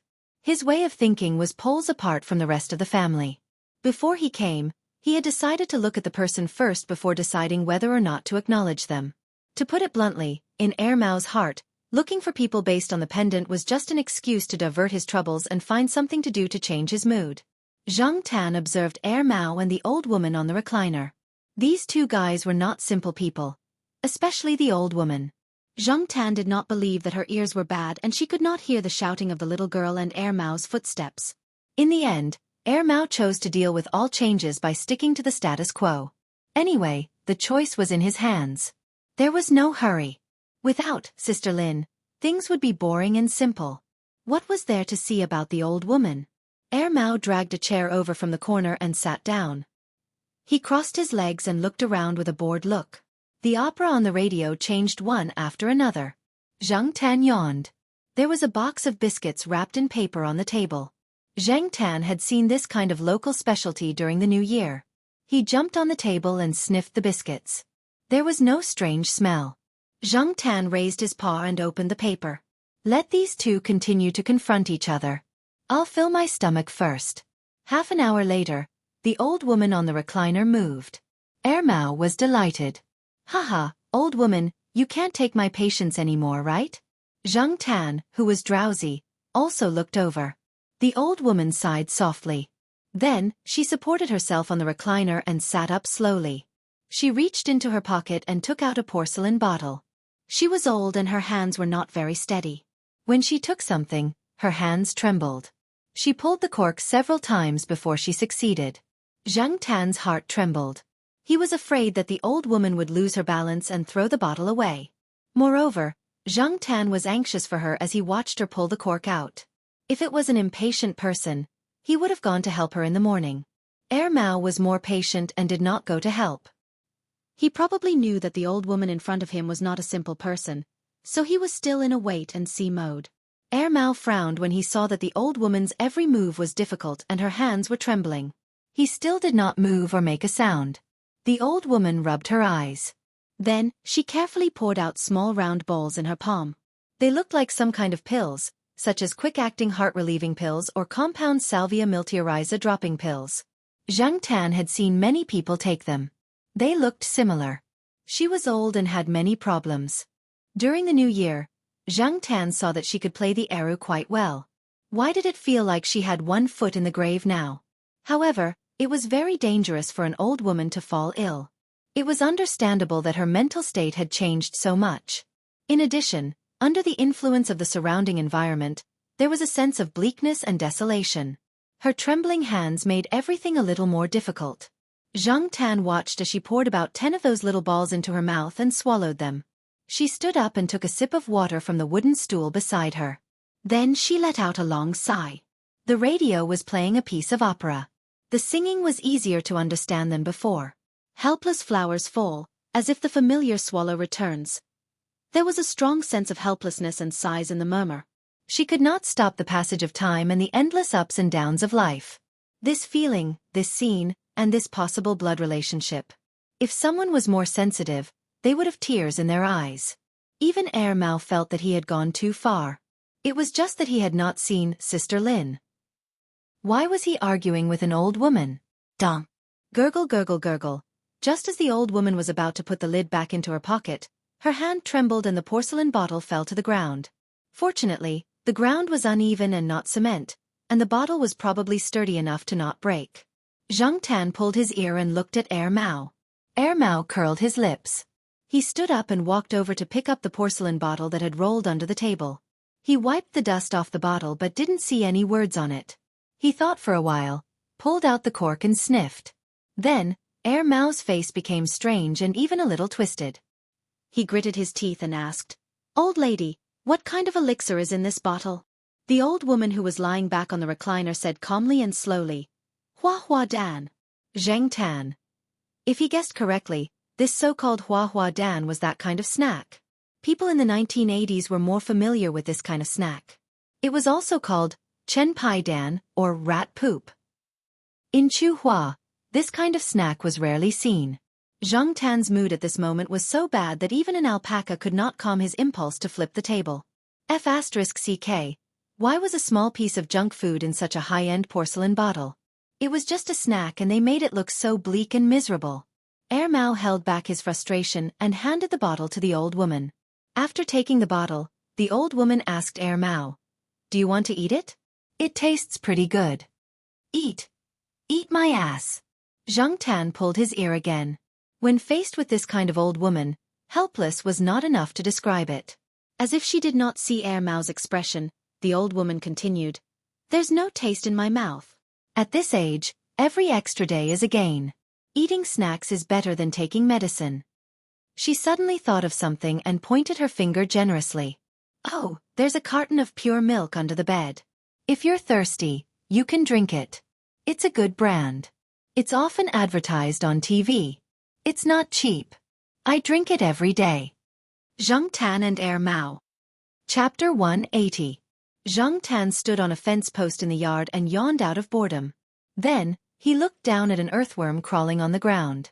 Inside the tiled house, the old lady and Mao were talking about their experiences over the years. Zhang Tan was not in the mood to listen to their stories, so he came out to get some fresh air. Actually, the old lady had already guessed that Mao and her were related by blood. Mao could not deny it even if he wanted to.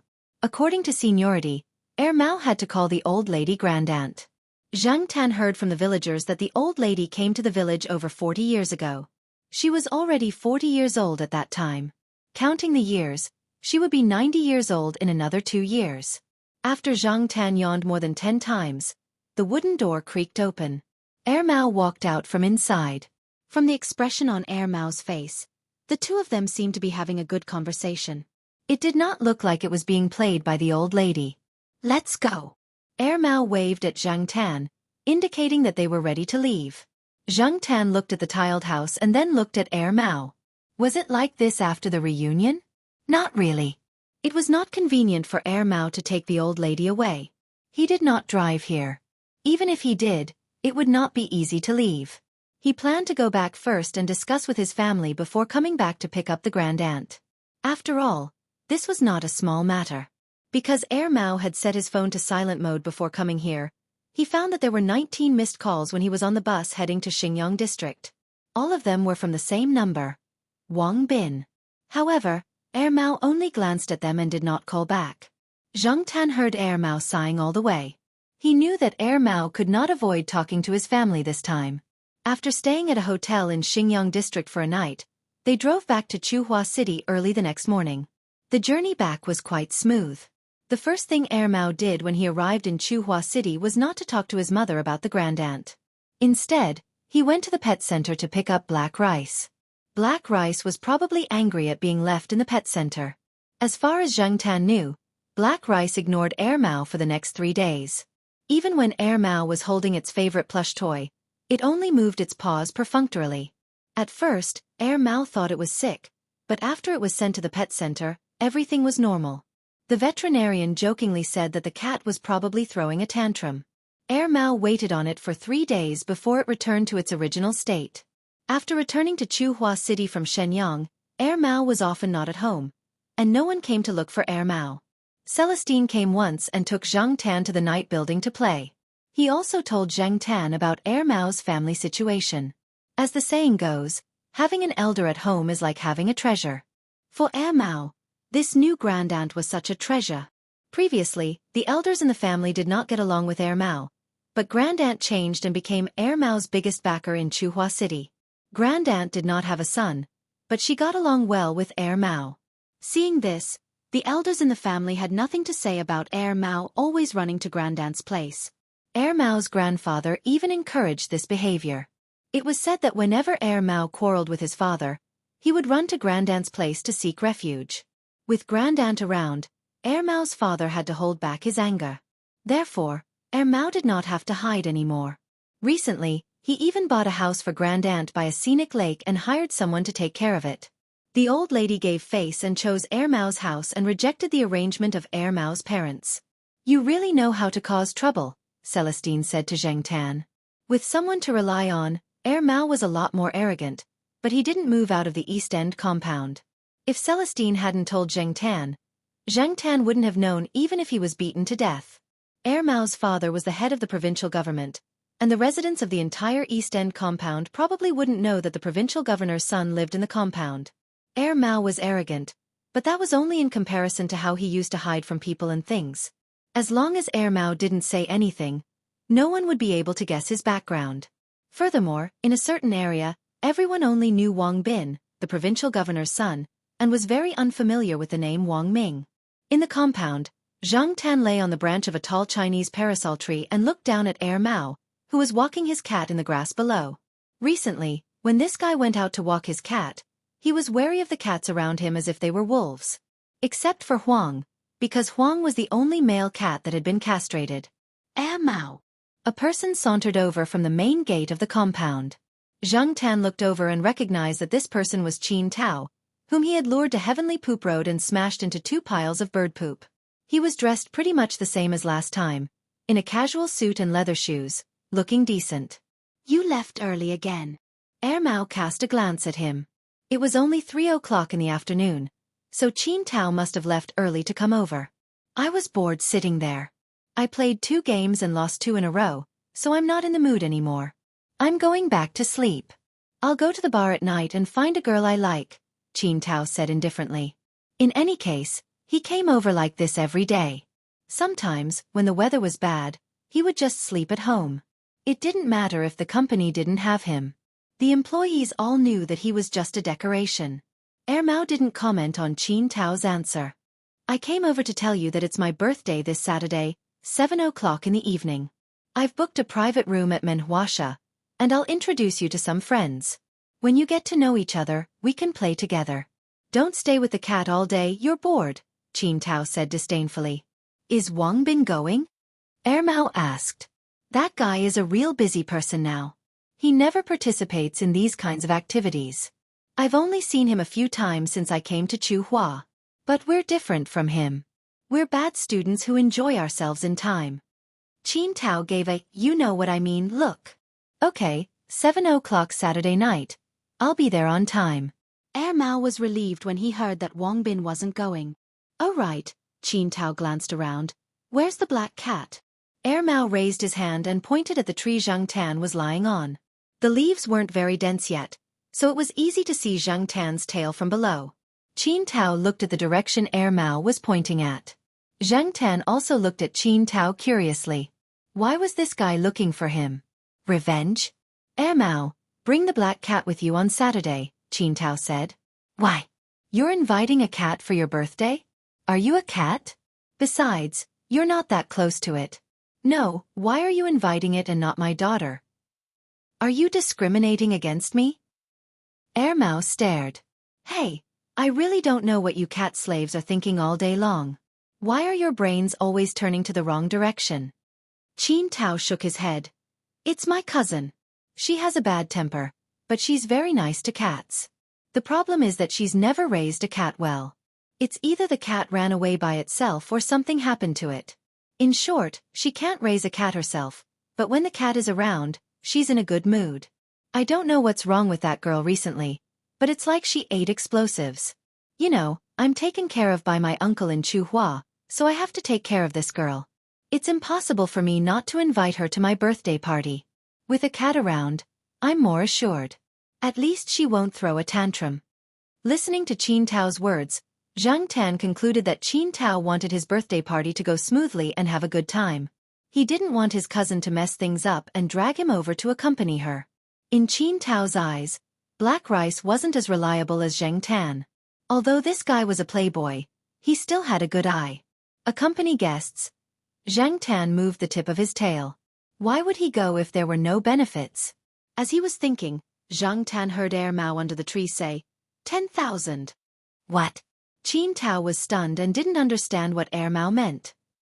I said, Air Mao raised his index finger and pointed at the black cat on the tree, then extended it to Qin Tao. That cat's appearance fee is 10,000. F***CK. Do you think I'm inviting a golden cat? 10,000. $10,000 can buy hundreds of these cats. Oh, the cat traffickers have cheaper ones. You can buy a fat one for a few dozen dollars. Air Mao wasn't in a hurry. He counted with his fingers and started to calculate the gains and losses. Think about it, if your cousin gets mad, the wine she smashes will cost more than this, right? Also, the tables, chairs, benches, and all kinds of compensation. Listening to Air Mao's words, Zhang Tan nodded in his heart. This kid was teachable. Sometimes Air Mao was quite useful. Okay, it's only $10,000. Let's do it this way. Saturday night. 7:00. You and that black cat, be on time. $10,000 was really nothing to Qin Tao. After achieving his goal, Qin Tao took a phone call and hurried away. It was a call from his assistant. There was an urgent document that he needed to sign. Although his position in the company was basically just for show, he still had to go through the necessary procedures. After driving out of Chuhua University, Qin Tao suddenly remembered that the black cat wasn't Air Mao's. What right did it have to talk about the appearance fee of other people's cats? Seriously, he was fooled when he wasn't paying attention. Qin Tao really wronged Air Mao. The reason why Air Mao talked about Zhang Tan's appearance fee was because of Celestine. Celestine told Air Mao that if it wanted Zhang Tan to do anything in the future, it better give something in return. Otherwise, the cat would be perfunctory. If Zhang Tan knew the truth, he would definitely sigh. Sure enough, Celestine was more familiar with his way of doing things. After hearing Celestine's words, Air Mao was thinking that since cat food and stuffed animals were useless, it would be better to ask for money directly. When the time came, it could just give the money to the Jiao family and say that it was a red packet from them as a thank you gift. Air Mao was now much more familiar with the Jiao family. It often took the initiative to help the Jiao family move things. Therefore, when Air Mao proposed to take Zhang Tan out to play, Jiao Ma hesitated for a while, but still agreed. With Celestine in front of her, and Air Mao and Celestine being brothers, plus the fact that her cat liked to go out to play, Jiao Ma could only sigh in her heart. Her cat had been raised astray. However, if she didn't allow it to go out to play, she couldn't bear to see it lying listlessly on the sofa with its ears down. In short, it was spoiled. On Saturday, Zhang Tan still had dinner at home. As for Qin Tao's birthday party, Zhang Tan didn't think that he would be able to eat anything there. It was better to fill his stomach first. Even if something happened, he would have the strength to escape. Menhuasha was a private clubhouse, and the boss was a woman in her 40s. Although she was about the same age as Qin Tao's mother, Qin Tao still called her sister Sha and not auntie. After all, women of this age tended to be addressed in a younger way. Sister Sha happened to be in the shop today. When she saw Air Mao, she was stunned for a moment. Then she smiled and took the initiative to say a few words to Air Mao. She had seen Wang Bin before, so she was a little surprised to see Air Mao. Zhang Tan was in the backpack, but his head stuck out of the backpack and looked around. There were more people coming in and out of the shop. If Zhang Tan walked on the ground, he would probably be kicked and stepped on. This was the tragedy of being small. Oh, you also brought a cat. Sister Sha saw the black cat head on Air Mao's backpack and chuckled. Also, did Qin Tao make some preparations in case Zhang Tan couldn't come? Seeing Air Mao's confusion, Sister Sha explained, "Just now, there was a little beauty with a leopard cat that was bigger than the average cat. It was very impressive. She was also going to Qin Tao's place, so..." Chapter 181. Hearing Sister Sha's words, Air Mao frowned. He scolded Qin Tao in his heart, but he still smiled and thanked Sister Sha. After all, Sister Sha was doing him a favor. When they walked to the private room booked by Qin Tao, Air Mao said to Zheng Tan, "Black Coal, don't run around later. If the situation is not right, we can just leave. Don't get involved with them." In Air Mao's eyes, although Zheng Tan's IQ was a little higher, it was just an ordinary cat.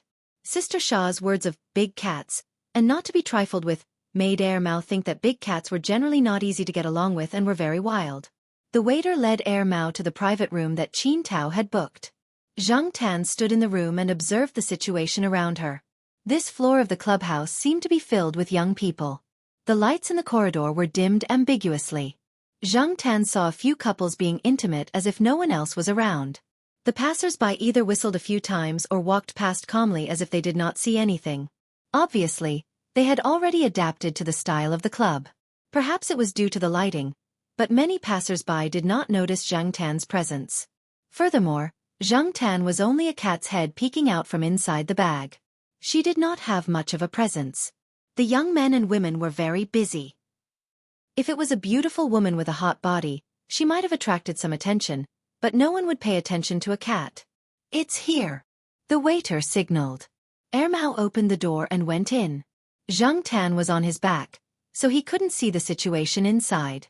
However, he could guess the situation from the sounds he heard. Young people always liked to sing and dance when they got together. They were also more open. When Air Mao entered the door, the people sitting closer to the door glanced at him. They probably didn't know him and didn't care. The first thing Air Mao did when he entered the door was not to look for Qin Tao or the girls, but to look for the big cat that Sister Sha had mentioned. However, he didn't know if it was because there were too many people blocking his sight or the light in the room. But Air Mao didn't find the cat. Qin Tao noticed the door. Seeing that it was Air Mao, he immediately ran over. He put his arm around Air Mao's shoulder and said, "Let's go. I'll introduce you to some talented female college students." Before Qin Tao could take 2 steps, he was pulled aside by Air Mao. "You even found a big cat?" "Oh, I just found out about it. It's a friend's cat. I didn't know she would bring her cat here." Qin Tao and Air Mao were talking at the side. The people in the room also noticed Air Mao because of Qin Tao. Looking at them, they knew that they had a good relationship. They were definitely not ordinary friends. Immediately, some people began to ponder in their hearts. Due to the change in Air Mao's angle, Zheng Tan was facing the group of people in the room. It's another cat," someone shouted. "Where?" "It's in the backpack." "That's true." Bang! The door was forcefully pushed open. A girl with colorful hair walked in. She was wearing ripped jeans and a motorcycle jacket. She also had heavy makeup on her face. It was a strong contrast with the other girls' outfits. However, everyone seemed to be familiar with this girl. They didn't say anything. Some even wanted to avoid her. "Tang Kai, do you want to sing?" A girl who had just finished singing asked the person who came in. Qin Tao's new girlfriend was a student at the music school. Some of his girlfriend's classmates were also here today. Most of the time they were the ones singing. The one who had just spoken was Qin Tao's girlfriend. It had to be said that people who came from music schools sang much more formally. Zheng Tan thought, no wonder the song just now sounded so comfortable. Qin Tao's girlfriend asked this out of kindness.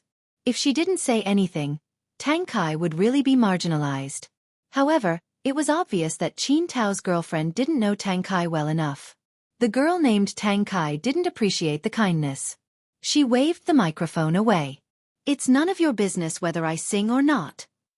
Once she opened her mouth, it was as if she had eaten gunpowder. "That's my cousin Tang Kai," Qin Tao whispered to Air Mao. Then, he motioned for Air Mao to quickly hand the cat over. "Hurry up. Can't you see that my girlfriend's expression is stiff?" Tang Kai was in a bad mood today. She sat on the sofa by the side and lit a cigarette. Looking at the claw mark on her sleeve, Tang Kai became even more irritated. If it wasn't for the sleeve, there would definitely be a scratch on her arm. Not many girls smoked, especially someone like Tang Kai. At first glance, it was obvious that she didn't have a good temper. No wonder the few seats next to her were empty. No one was stupid enough to come here to be scolded. Hey, Tang Kai, there's something I need your help with. Qin Tao pulled Mao over. I'm not free. Tang Kai didn't even look at Qin Tao. She continued to smoke. No one knew what she was thinking. I don't care. You have to help look after it. I'm taking my brother to meet some people. Qin Tao grabbed Mao's bag and threw it to Tang Kai. Are you deaf? I said I'm not. Tang Kai's voice stopped abruptly. She was about to throw back the bag that Qin Tao threw to her. She didn't expect to directly meet a pair of cat eyes. This was also the reason why she stopped talking. Cat. Tang Kai immediately froze. Being thrown over just like that, Zhang Tan cursed Qin Tao's ancestors in his heart. Then, he carefully observed the girl in front of him. The makeup was too thick, covering her original appearance. Her mouth was painted dark purple, and the fingernails holding the cigarette were painted black. She really didn't look like a good girl. However, just as Qin Tao had said, Tang Kai suppressed her temper as soon as she saw the cat. She was like a hedgehog with spikes all over its body that would stab anyone it wanted. When she saw Zhang Tan, she immediately put away her spikes. Zhang Tan didn't feel any malice from Tang Kai. Although the girl in front of him looked like those devils on TV, his intuition couldn't be wrong. Unzipping the bag, Zhang Tan walked out of the bag. He raised his head and could touch Tang Kai's chest. Zhang Tan sized it up. It was quite big. If he raised his paw and stepped on it, Tang Kai wouldn't mind. After all, he was just a cat now. Who would care so much about a cat? However, thinking about it was just thinking. Before he understood the girl's temper, Zhang Tan chose to behave. He walked from Tang Kai's lap to the sofa cushion, then squatted by the side and looked at the other people in the room. Qin Tao's taste was good. There were many beauties in the room, some pure and some charming. What was interesting was the thoughts of those people. There were many small details that could be seen through the drinking. Perhaps it was because a bystander saw more clearly, but Zhang Tan found it very interesting. Tang Kai threw the cigarette between her fingers into the ashtray, then took out a wet tissue from her pocket to wipe her fingers. Now, her every move was very careful, as if she was afraid of scaring the cat next to her away. Although Tang Kai was almost scratched by the leopard cat in the bathroom 5 minutes ago, and she was nervous when she saw the black cat just now, it didn't affect her love for cats. Zhang Tan was watching the interaction in the room. Suddenly, his ear felt a little itchy. He knew that Tang Kai was poking the fur on his ear. He flicked his ear and didn't pay attention. Seeing that Zhang Tan didn't reach out his paw, Tang Kai was relieved. She reached out and scratched Zhang Tan's chin, paying attention to not let her long nails hurt the black cat. Zhang Tan glanced at Tang Kai, then turned back to pay attention to the people over there. Some people began to test Mao. Obviously, they didn't know Mao's background, and Qin Tao didn't tell them. When Qin Tao introduced his friends to Mao, he took time to look at Tang Kai. Seeing that Tang Kai was like a hedgehog without thorns, he suddenly felt that the 10,000 yuan was not wasted. Hey, what are you guys playing? A 17 or 18-year-old girl walked in. Zhang Tan looked over, then fixed his eyes on the leopard cat next to the girl. Narrowing his eyes, Zhang Tan carefully stared at the leopard cat. When he heard from Sister Xia, he was wondering who it was. This guy. Wasn't it the one that attacked him at Fong San's treat and got slapped by him? Now it's arrogant again? Look at it. It's so arrogant. Arrogant my ass. How can this guy be a threat to me? Zhang Tan wasn't bragging, but if he could slap that guy once, he could slap him a second time, a third time. The girl who came in was showing off how her cat was sitting on the toilet. Under some people's hints, she looked at Tang Kai. The leopard cat originally wanted to eat a piece of jerky from the coffee table, but it didn't get the jerky. Instead, it noticed Zhang Tan. For a moment, the atmosphere in the room was a bit strange. Some people looked at the leopard cat, and then looked at the black cat that was calmly squatting next to Tang Kai. On the surface they looked worried, but in their hearts, they were excited, waiting to watch a good show. Mao and Qin Tao were ready to let the girl take the leopard cat away. This was what Mao and Qin Tao had agreed when they came in. Tang Kai was also nervous. She had experienced the leopard cat's temper. If she hadn't reacted fast enough, her arm would have been bleeding. However, before they could say anything, the leopard cat suddenly arched its body, flattened its ears, and all the fur on its body stood up. It opened its mouth and made a low growl, as if it was on guard against something dangerous. It didn't immediately rush forward like the others thought it would. The people around were confused. Why did it feel like this reaction was the opposite? Shouldn't it be that the black cat's first stood up, and then the leopard cat elegantly walked over to slap it? Only Zhang Tan knew that this guy recognized him. Some people thought that cats had bad memories, but in fact, most of the time, they could easily forget things that they didn't care about. Zhang Tan had seen a description of cats in a magazine that Zhao Pa subscribed to. It said that cats not only had long-term memories, but also had emotional images. Cats, like other mammals, gained experience through learning. Good or bad memories were brought by various activities and experiences. A cat's short-term memory might be fleeting, but their long-term memory was quite amazing. Besides, this leopard cat was a carefully bred breed. It might have the hereditary hybrid advantage, which was also possible for it to have a better memory. Or perhaps it was because the slap from before was too deep. Every time the leopard cat fought with other cats, it would think of the slap it got and the black cat that didn't look too big. Zhang Tan narrowed his eyes and looked at the leopard cat standing there and growling. He was still calmly squatting on the soft sofa cushion. Noticing Tang Kai's nervousness, Zhang Tan raised his chin and rubbed it against Tang Kai's fingers, indicating that Tang Kai should continue scratching. I'm having fun, so I don't want to bother with that guy. Qin Tao elbowed Mao, who was next to him, and said, Bro, something's wrong. Why does the big cat look like it's afraid? Chapter 182. Zhang Tan was lying on the sofa, looking down at the leopard cat next to the coffee table. The leopard cat just stood there, growling, but no one dared to pull it away. It didn't look easy. Anna, pull your cat away. Qin Tao whispered to the girl who had brought the leopard cat in. The girl named Anna frowned. It's better not to touch it at this time. It's angry. Besides, the trainer my parents hired said that if it behaves like this, it must have met someone or something difficult to deal with. I can't handle it alone. Anna also felt strange. There were only Tang Kai and the black cat on the sofa over there. It couldn't be Tang Kai who made the leopard cat like this. When they were in the bathroom, the leopard cat had scratched Tang Kai and was not afraid at all. But if it was the black cat, let alone Anna herself, most of the people present would not believe it. Qin Tao took out his mobile phone and was about to call Sister Sha to get some help. He didn't want to see any bloodshed here. When a cat went crazy, its destructive power would be no less than Tang Kai's, especially such a big cat. When cats confronted each other, it didn't mean that you were more powerful, louder, or more powerful. Zhang Tan didn't want to pay attention to this guy. There were so many people in the room, and Zhang Tan didn't want to cause any trouble. If this guy knew what was good for him and took the initiative to step back, everyone would be safe. However, things didn't develop in the way Zhang Tan had hoped. This leopard cat was obviously not the type to back down easily. Maybe to other people in the room, this leopard cat had been roaring inexplicably, but from the low growls of this leopard cat, Zhang Tan could tell that this guy had begun to change his mind. Just now it was just purely vigilant, but gradually it seemed to be suppressed by some kind of idea, and it began to have some provocative and aggressive intentions. Its ears were pulled back, and its whiskers were raised. When it growled, it opened its mouth and showed its fangs. Zhang Tan moved the tip of its tail, then raised its claw to push Tang Kai's hand away and stretched. Tang Kai was staring at the leopard cat nervously. When she felt her fingers being pushed away and saw Zhang Tan like this, she quickly stretched out her arm and blocked in front of Zhang Tan in a protective manner. She was afraid that the leopard cat would suddenly rush over.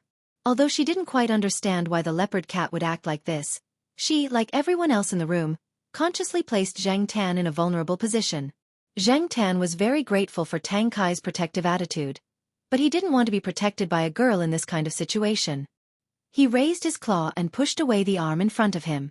Suddenly, Zhang Tan's movements paused. His nose twitched, and he looked at Tang Kai's arm. He saw a claw mark on the sleeve of her motorcycle uniform. The uniform had been clawed through. When Tang Kai had reached out to scratch Zhang Tan's chin, she hadn't touched this arm, so she hadn't noticed it. Moving closer and sniffing again, Zhang Tan looked at the leopard cat that was growling more and more fiercely. Originally, Zhang Tan had only wanted to slap it like last time to make it retreat, but he changed his mind at the last minute. When the leopard cat's growl suddenly changed, Zhang Tan knew that it couldn't hold back anymore. Almost at the same time that the leopard cat pounced over, Zhang Tan jumped up and dodged the sharp claws of the leopard cat. He didn't collide with it head-on, but instead gave it a claw. The claws pierced through the fur and scratched against the resistance of the flesh.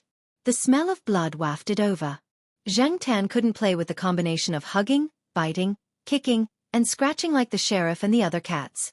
He preferred simple and violent methods, like the slap last time and the claw this time.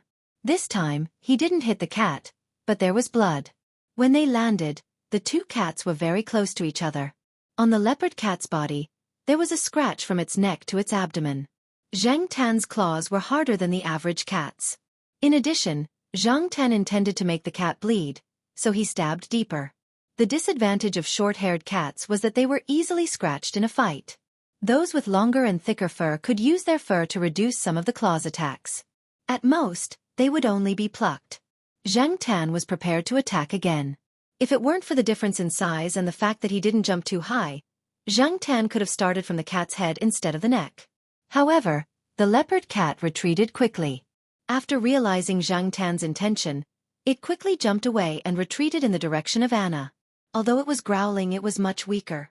As the saying goes, a spurt of energy only to weaken the next. It had finally mustered up the courage to charge forward, but in the end, it suffered another claw. Now, it was beginning to feel afraid again. The leopard cat didn't have dark fur like Zhang Tan's. After the wound quickly oozed blood, the surrounding fur was dyed red. The wound was long, and blood had already dripped onto the carpet on the ground. Qin Tao and the others looked at this scene and their jaws almost fell to the ground. With such an obvious difference in size, the result of this round was completely different from what they had expected.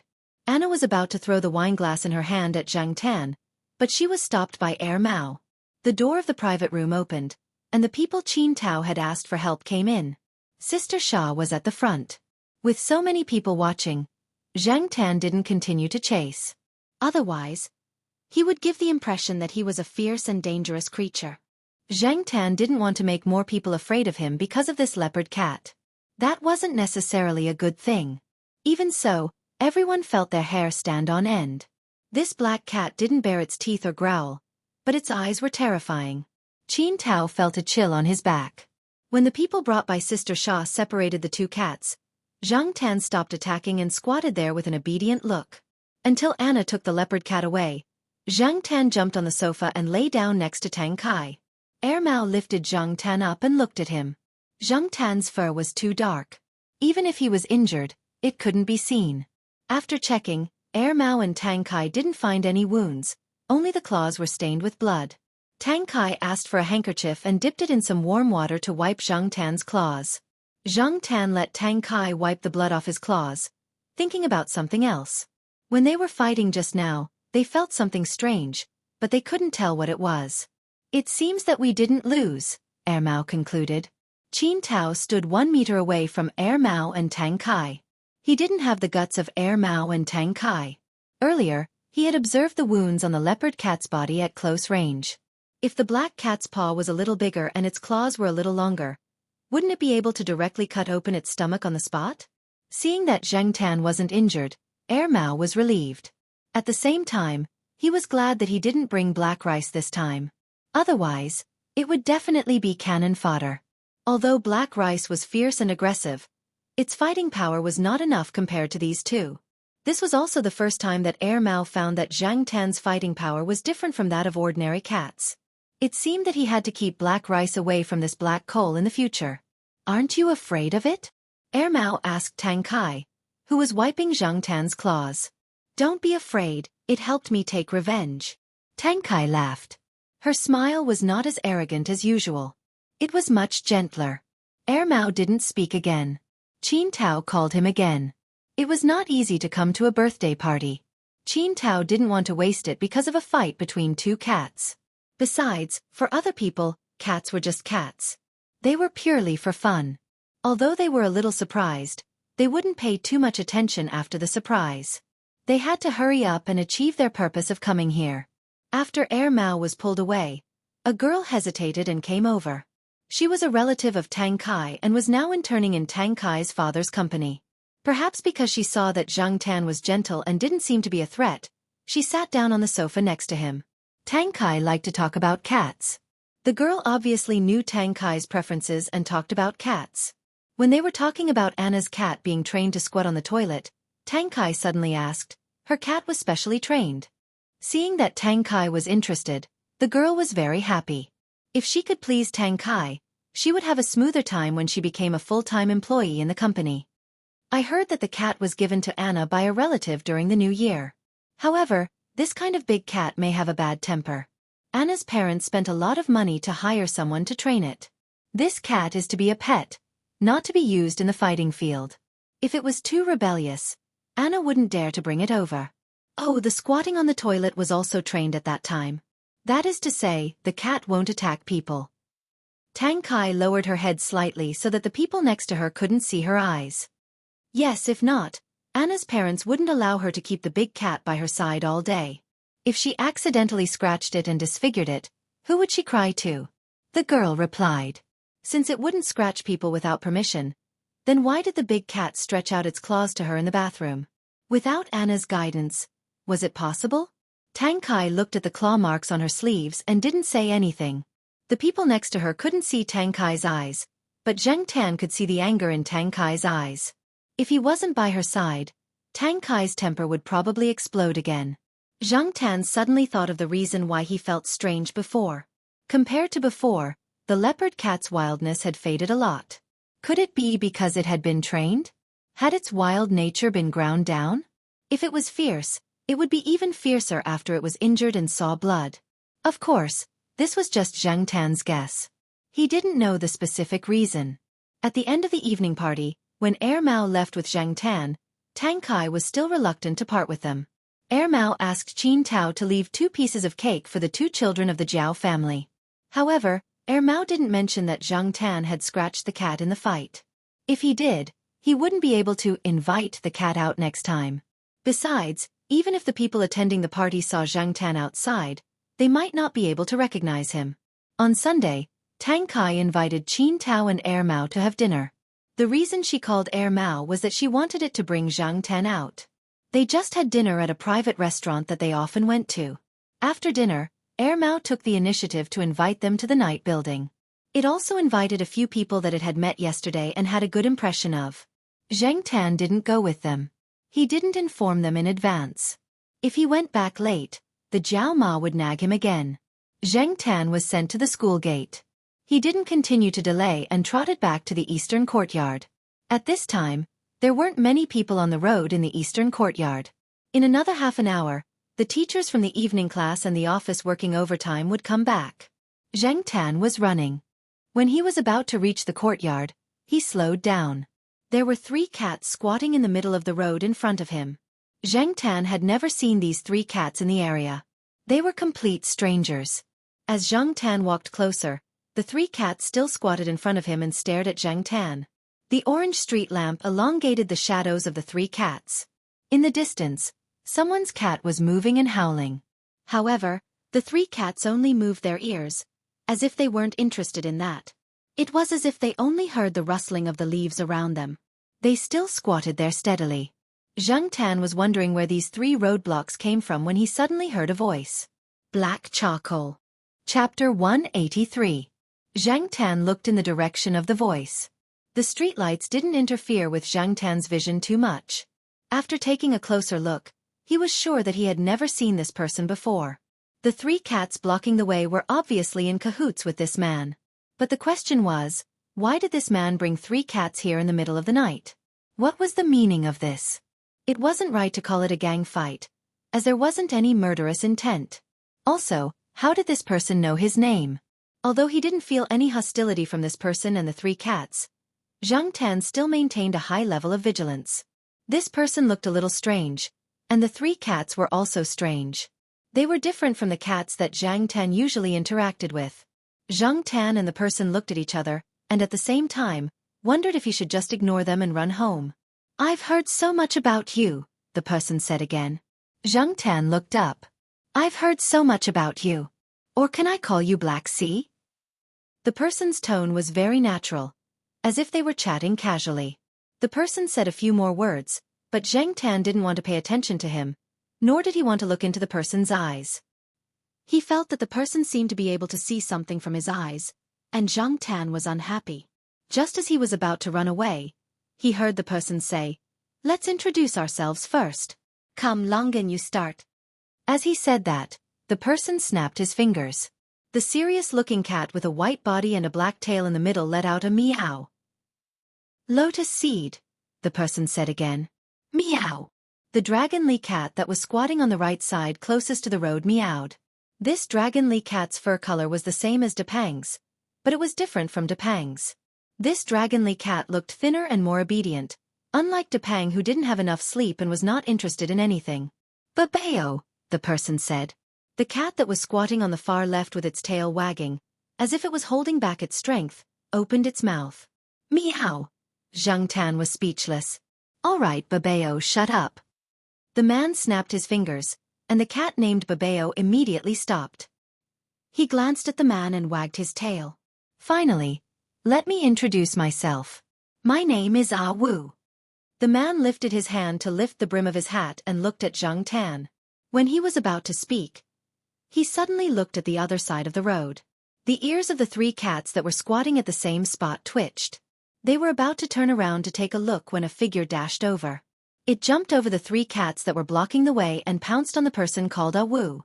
Ah Wu dodged nimbly and looked at the cat that was baring its teeth and growling at him as if it was going to pounce on him again. Instead of getting angry, he smiled and said, "Hey, fatty, you live here?"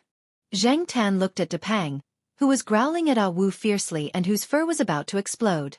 He was surprised. He rarely saw Depang like this, except for the few times when he was a thief and a cat trafficker. Today was the only time he had seen Depang like this. However, he had never acted like this before, as if he was facing an enemy. Looking at Ah Wu and the three cats, and then looking at Depang, Zheng Tan was even more confused. Did they know each other? This guy called Ah Wu obviously knew Depang, and Depang only took the initiative to attack him once when he rushed over and growled at him vigilantly. "Teske, I haven't seen you for more than a year, and you've gotten fatter." Ah Wu looked at Depang and did not care about Depang's threatening growl at all. He said slowly, "Haven't you had enough of the instant noodles?" Zheng Tan was surprised again. Not many people knew that Depang would be punished with instant noodles. Depang's old lady never told anyone about it. Since this guy knew about it, he must be an old friend of Depang. "Forget it. Today's purpose has been achieved. Black charcoal, now that we know each other, I will come to see you when I have time." After a pause, Ah Wu sighed and said, "Who on earth trained you to be like this? I really want to meet him." With that, the guy snapped his fingers again. "Longan, lotus seed, Babeo, let's go." The three cats who were blocking the road quickly followed. The cat called Babeo was probably going to walk over and say hello to Depang, but Depang was still highly vigilant and stared at Ah Wu, who was leaving, ignoring Babeo. Zheng Tan glanced around, climbed up a sycamore tree, and looked at Ah Wu and the three cats who were leaving. The cat called Longan stood on the sidewalk and followed Ah Wu closely. Lotus Seed jumped on Ah Wu's shoulder and lay on it. From time to time, she stretched out her claws to hook Ah Wu's felt hat. As for Babeo, that guy was energetically using the falling leaves as imaginary enemies and fluttering around. What a strange combination. Depang did not continue to bark, but his ears were still slightly pressed back, his body slightly bent, and he stared in the direction Ah Wu left. Was this guy really scared? After Ah Wu was out of sight, Zheng Tan jumped down from the tree, raised his paw, and patted Depang, asking him to return to the courtyard. Just now, Depang probably ran out from the balcony because he heard the cat called Babeo.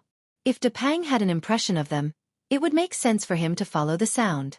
Moreover, Babeo's cry was too special. Although it was not as loud as Zheng Tan's, it was still full of ups and downs. Because of the incident with Ah Wu, Zheng Tan went back and wondered who Ah Wu was the whole night. He knew Depang, and he specially came to find him. Why? The next day, Mao probably played too late last night and was still sleeping at home. Zheng Tan did not see him open the door. Depang was still lying on his balcony, but he looked a little paranoid. Zheng Tan was more curious about what happened to this guy that caused him to be in such a state when he saw Ah Wu last night. After dinner, Zhang Tan habitually walked outside. Now that the daytime was getting longer and the temperature was rising, many people would go out at night. Zhang Tan would also walk outside. The sun was hidden under the tall buildings, and the sky still had the afterglow of the sunset. Some people walked out of the courtyard one after another. Zhang Tan moved his ears. The sheriff was outside fighting with the cats in the west courtyard again. He lifted his foot and was about to go over to check on the situation when he suddenly noticed something. Zhang Tan turned his head and looked at the green bushes. The cat called Longan stood there and looked at Zhang Tan. Zhang Tan looked around and did not see the person called Wu, nor did he see the other two cats. Longan walked towards Zhang Tan and stopped half a meter away from Zhang Tan. He looked at Zhang Tan, then walked in a direction. After 2 steps, he turned back to look at Zhang Tan, signaling for Zhang Tan to follow. Zhang Tan weighed the pros and cons in his heart, then lifted his foot and followed. Although he was not sure why Longan brought him there, as long as he was still at Tsinghua University, Zhang Tan was not that worried. In his heart, Zhang Tan had already regarded the Tsinghua University area as his own territory. Zhang Tan was very familiar with the path that Longan was walking on. He usually walked this way too. There were fewer people here, and it was a more secluded path. There were trees on both sides, and there was a small bamboo forest in front. The bamboos that grew on both sides of the path gradually gathered together 3 meters above the ground, forming an arched doorway. Under this arched doorway, there was a long wooden bench that was commonly seen in schools. During the summer, people often came here to hide from the sun and rest during the day. There were also students who came here to practice guitar or memorize English words. But at night, it was indeed a little gloomy because the streetlights could only illuminate a small area under the arched doorway. They could not illuminate the people sitting on the bench. Even with the afterglow of the sunset, people could not see the situation under the arched doorway. At this time, very few people came here. Longan brought Zhang Tan here. An object flew out from the bottom of the arch, and at the same time, a shadow shot out from it. When it passed by Zhang Tan and Gue Yuan, it did not seem to have any intention of stopping. In its eyes, there was only the object that was thrown out from the arch. Zhang Tan recognized that it was Babeo that he saw yesterday. It jumped up and caught a small frisbee. Babeo ran towards the arched doorway with the frisbee in its mouth. When it passed by Zhang Tan, it only glanced at him before continuing to run back. The person sitting on the bench under the arched doorway was Wu. The dragonly cat, Lotus Seed, was lying on the side. When Longan came over, it jumped to Lotus Seed and squatted down seriously. "We meet again." Wu greeted Zhang Tan. Then, it took the frisbee that Babeo brought back. It patted Babeo's head and praised it. It raised its hand and threw the frisbee out. Babeo quickly turned around and ran out to catch the frisbee. This type of frisbee was smaller and softer, so it would not be too difficult for Babeo to catch it and it would not hurt its teeth. After throwing the frisbee, Wu lowered its head and looked at Zhang Tan, who was squatting 2 steps away. It patted the empty spot on the bench and said, "Come over and let's talk." Zhang Tan did not move. He did not know anything about it. He would not stupidly walk so close to it. Wu took out some food, but Zhang Tan ignored it. After distributing the food in his hand to his 3 cats, Wu patted the crumbs on his hands and looked at the black cat that was still standing there vigilantly. When he saw the black cat for the first time yesterday, he knew that he could not approach it in a normal way. So, he did not take out many things to tease the cat. Plus, Depang, the fatty, was there to stir things up, so he went back first. "Can you understand what I'm saying?" Wu suddenly asked. Zhang Tan turned his head to avoid looking at Wu directly. "It seems that I can understand," Wu said with some emotion. Although he looked calm on the surface, in his heart, Wu was much more excited. Anna's leopard cat was trained by him.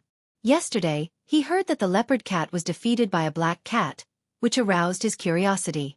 After asking someone to investigate, he became even more interested. He also bought cat food for Black Sea to shoot an advertisement. In fact, he came here just to see how the cat was trained.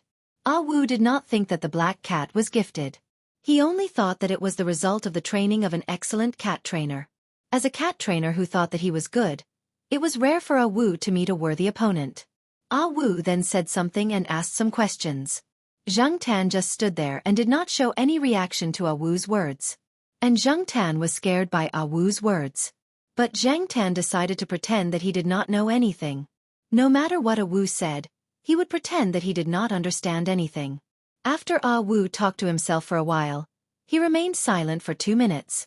Then he threw the frisbee that Ba Bao brought back and said calmly, "When I was young, I saw my master scolding his cat. However, his cat looked innocent and confused. So I told my master, they don't understand anyway. It's a waste of your saliva to say so much." My master sneered and said, "It understands. It may even understand every word I just said. It has already recorded it in its mind. It is just pretending that it does not know anything." Chapter 184. No matter what Ah Wu said, even if he pointed it out, Zhang Tan decided to play along until the end. After all, he was just a cat now. Besides, Zhang Tan didn't have a good impression of Ah Wu. Zhang Tan always felt uncomfortable here. Therefore, just as Ah Wu was feeling proud, Zhang Tan turned around and left without looking back. Ignoring Ah Wu's shouts, Zhang Tan quickened his pace and ran towards the eastern courtyard. The next time he saw the 3 cats, he would ignore them. Zhang Tan was not afraid of Ah Wu spouting nonsense. Even if Ah Wu did, no one would believe him. Even if they did, they would not believe him completely. After all, many intelligent animals that had lived with humans for a long time could understand some simple sentences. Zhang Tan kept a low profile in front of most people. Those who knew about Zhang Tan would not betray him, so what was there to be afraid of? On Friday night, Celestine drove over to take Zhang Tan and Air Mao to the night building. Walnut, who hadn't been seen for a long time, happened to be free today. The 3 of them gathered together, and Zhang Tan hitched a ride. The 3 of them were very casual, unlike the people Zhang Tan had seen at the birthday banquet last time. They wore masks and acted carefully. When the 3 of them were peeling peanuts, they very consciously peeled some for Zhang Tan's plate. Therefore, Zhang Tan only needed to sit down and wait to eat. She listened to the live performance outside, and when she was full, she would lie on the sofa and take a nap. However, when Zhang Tan heard Celestine and the other 2 talking about cat trainers, his sleepiness suddenly disappeared. The conversation started with the case that Walnut had mentioned that was under investigation. In fact, there were some theft cases before the new year, but everyone thought that it was probably because the new year was approaching, and that all the bad guys came out to get some New Year's money. Many people heard about it and didn't really take it to heart. In the past, this kind of thing was common, and Walnut and the others attributed the reason to some people with criminal records. Those people were just fined or thrown in jail for a while after being caught, which was not a big deal. However, after the new year, the number of people reporting cases continued to increase. The number was much higher than the same period in previous years. If it wasn't a coincidence, Walnut Sr. would only think that it was because those who had left a criminal record were getting restless. Cat. Air Mao was so surprised that he dropped the peanuts he was peeling. Yes, there's a bookstore opposite the owner's house. Although it's not big, the owner of the bookstore has some money. Because he hasn't been feeling well recently, he can't be bothered to keep an eye on the people in the store, so he installed some cameras. There's also one at the entrance of the store, but it's not too eye-catching. It's just been installed a few days ago, so many people around don't know about it. One of my men was just lucky at the time. After seeing it, he asked the shop owner for the latest surveillance video. As he spoke, Walnut took out a photo. Zhang Tan leaned forward to take a look. The surveillance footage wasn't very good, and it couldn't be compared to the surveillance cameras of banks and some large companies. However, he could indeed see a blurry figure in this photo. There was an object in front of it, which should be the stolen item. With this size and agility, it could only be a cat.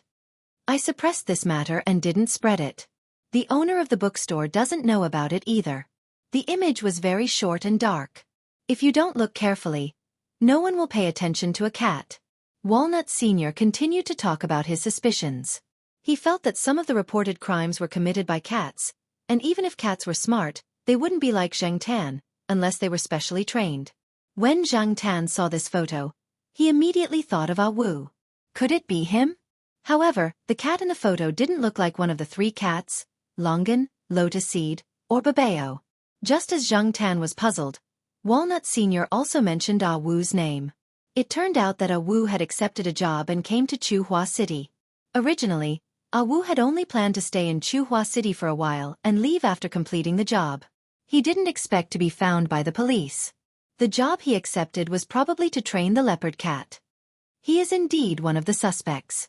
However, although Wu hasn't been cleared of suspicion, he seems to be very interested in this matter and offered to assist in the investigation. Of course, he hasn't been cleared yet, and we haven't really told him about the progress of the investigation. Until now, he is still in Chuhua City. Most of the time we can't find him, and the people who were sent to follow him were also shaken off by him. However, he has been taking 3 cats with him, and they are very distinctive. He only comes out at night, and, after a pause, Walnut Sr. sighed. I don't think it was Wu who instigated the cat theft. He is a bit arrogant and doesn't lack money. I asked someone to investigate his income, and it makes me want to learn how to train cats. The second half of the sentence was obviously a joke. There were many people who trained dogs, but very few who trained cats. Cats had bad tempers. Otherwise, cats were the only domesticated animals that humans hadn't completely conquered. How many years had it been since cats entered human society? As Zhang Tan was thinking, he also paid attention to the conversation between Walnut Sr. and the others. I once asked Wu, and he said that there are indeed some cats who have a hobby of stealing, and they prefer to find some cats with special talents to train and stimulate their strengths. The cat that stole was probably trained by someone who was interested in cat training. That cat trainer called Wu. Doesn't he know the cat trainers in this province? Then he should be considered someone in their circle, Mao Er asked. Walnut Sr. shook his head, and then said with an unnatural expression, I also called the master to ask. Hearing this, Celestine and Mao Er looked at Walnut Sr. with a look that said, You're asking for trouble. The master doesn't seem to have a good impression of cat trainers, and he also said that at most, he is teaching and guiding Mountain, and not trying to force Mountain to correct some of his bad temperaments, Walnut said. That's for sure. Mountain's bad temperament is definitely not trained. Mao Er sneered. Mountain's bad temperament was definitely learned from the people around him in his daily life, especially the master. Celestine didn't say anything, but when he heard Walnut ask about the master's cat trainers, he curled his lips, probably saying bad things in his heart. Mao Er peeled 2 peanuts and threw them into his mouth.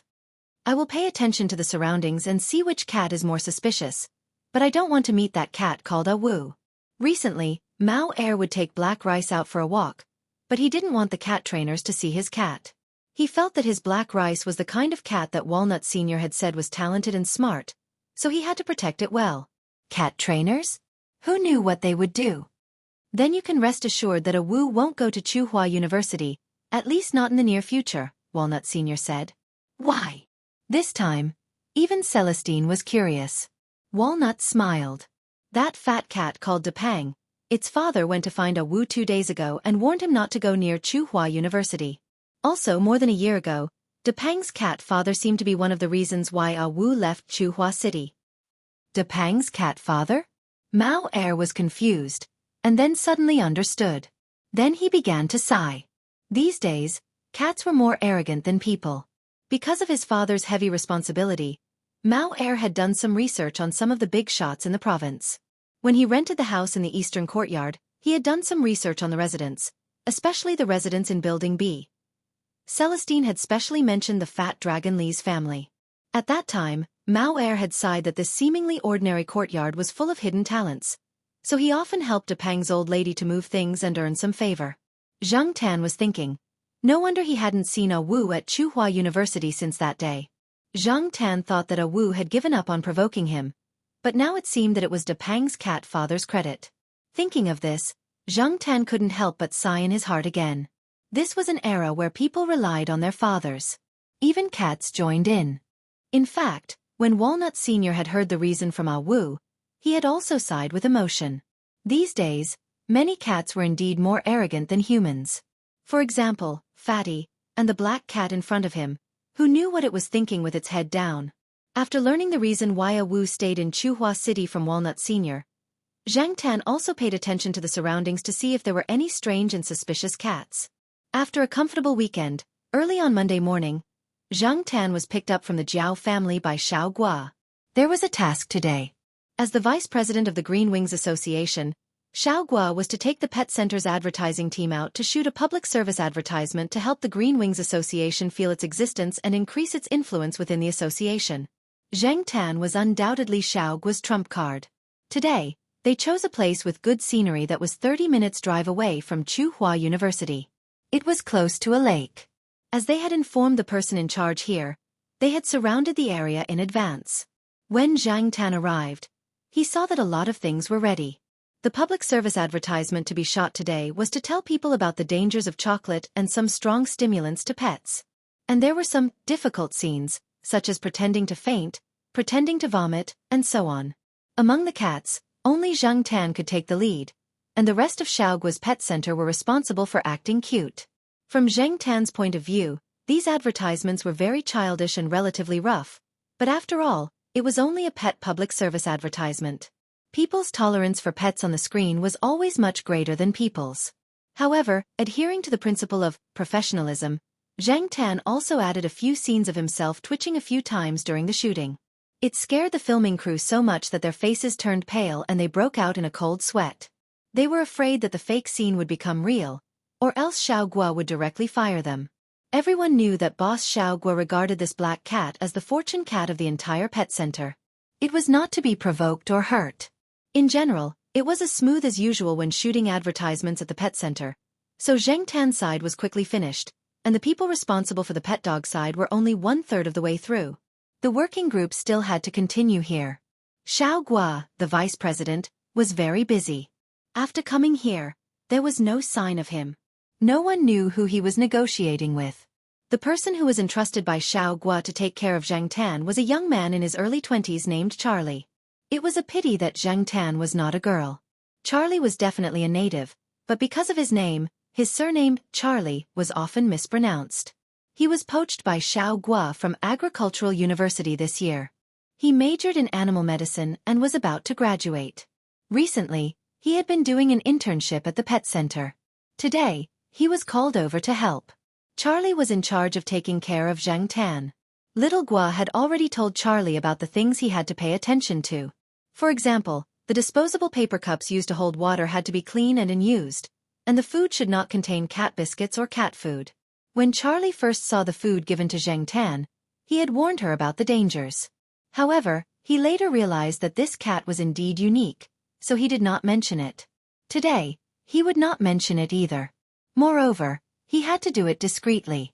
This went against the public service advertisement that day. Charlie was not experienced enough, so he felt a little guilty. Zhang Tan did not want to stay here all the time and was ready to go out for a walk. Charlie had just been called over to help, and no one in the rest area was watching Zhang Tan. It was not easy to come here, so it was good to see the scenery. Coming out from under the cloth fence, Zhang Tan saw a small pine forest and was ready to walk over. As soon as he walked into the pine forest, he heard a sound. When he looked over, Zhang Tan saw a yellow figure flash by. However, after noticing Zhang Tan's existence, the other party paused for a short time, looked at Zhang Tan, and then quickly left. It was a cat that looked very similar to Huang, but Huang did not have such sharp eyes. Chapter 185. The cat quickly disappeared into the pine forest, and Zhang Tan didn't plan to chase it. Catching thieves was the police's job, and it was Walnut's job. Zhang Tan wasn't in the mood to meddle in other people's business. Compared to the central city, the air here was much better. There was a large green forest around, plus a lake. There wasn't much sewage and laboratory wastewater, so the environmental quality was immediately improved. No wonder many people liked to come here to relax. Xiaogua didn't choose this place for no reason. Even if it was a pet public service announcement, it had to be carefully packaged, right? Otherwise, Xiaogua, the vice president, wouldn't feel good. As he walked and thought, Zhang Tan heard Charlie shouting over there. He probably found that Zhang Tan wasn't there and was anxious. Charlie was very regretful now.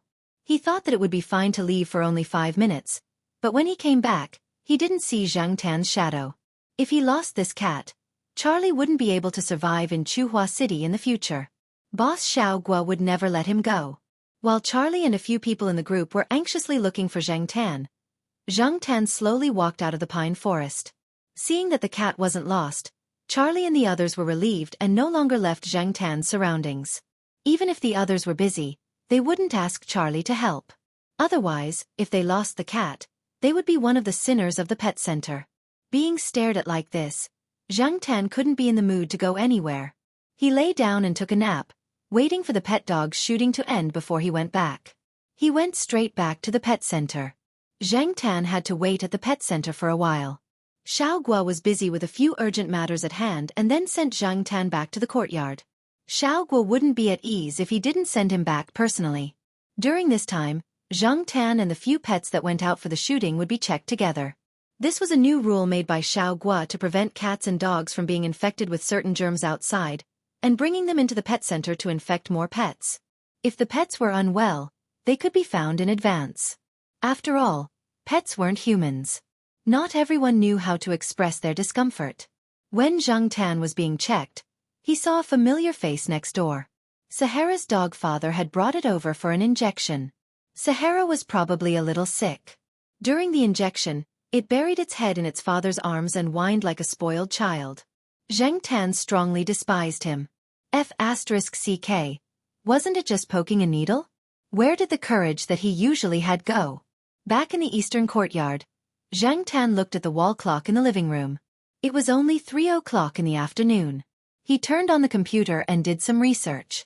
He found some cat friends on the forum complaining that some cats like to go to other people's houses to pick up things. Someone also posted a video link. It was a video that the cat friend had secretly taken of his cat bringing back a stuffed animal from God knows where in the middle of the night. If a cat with such talent was trained by those cat trainers, what would it become? Zhang Tan couldn't figure it out. He thought about the cat he saw today.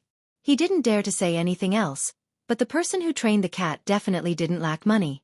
In the forum, someone who studied law replied, "If it's just an animal stealing, it's an animal's instinct and not a crime.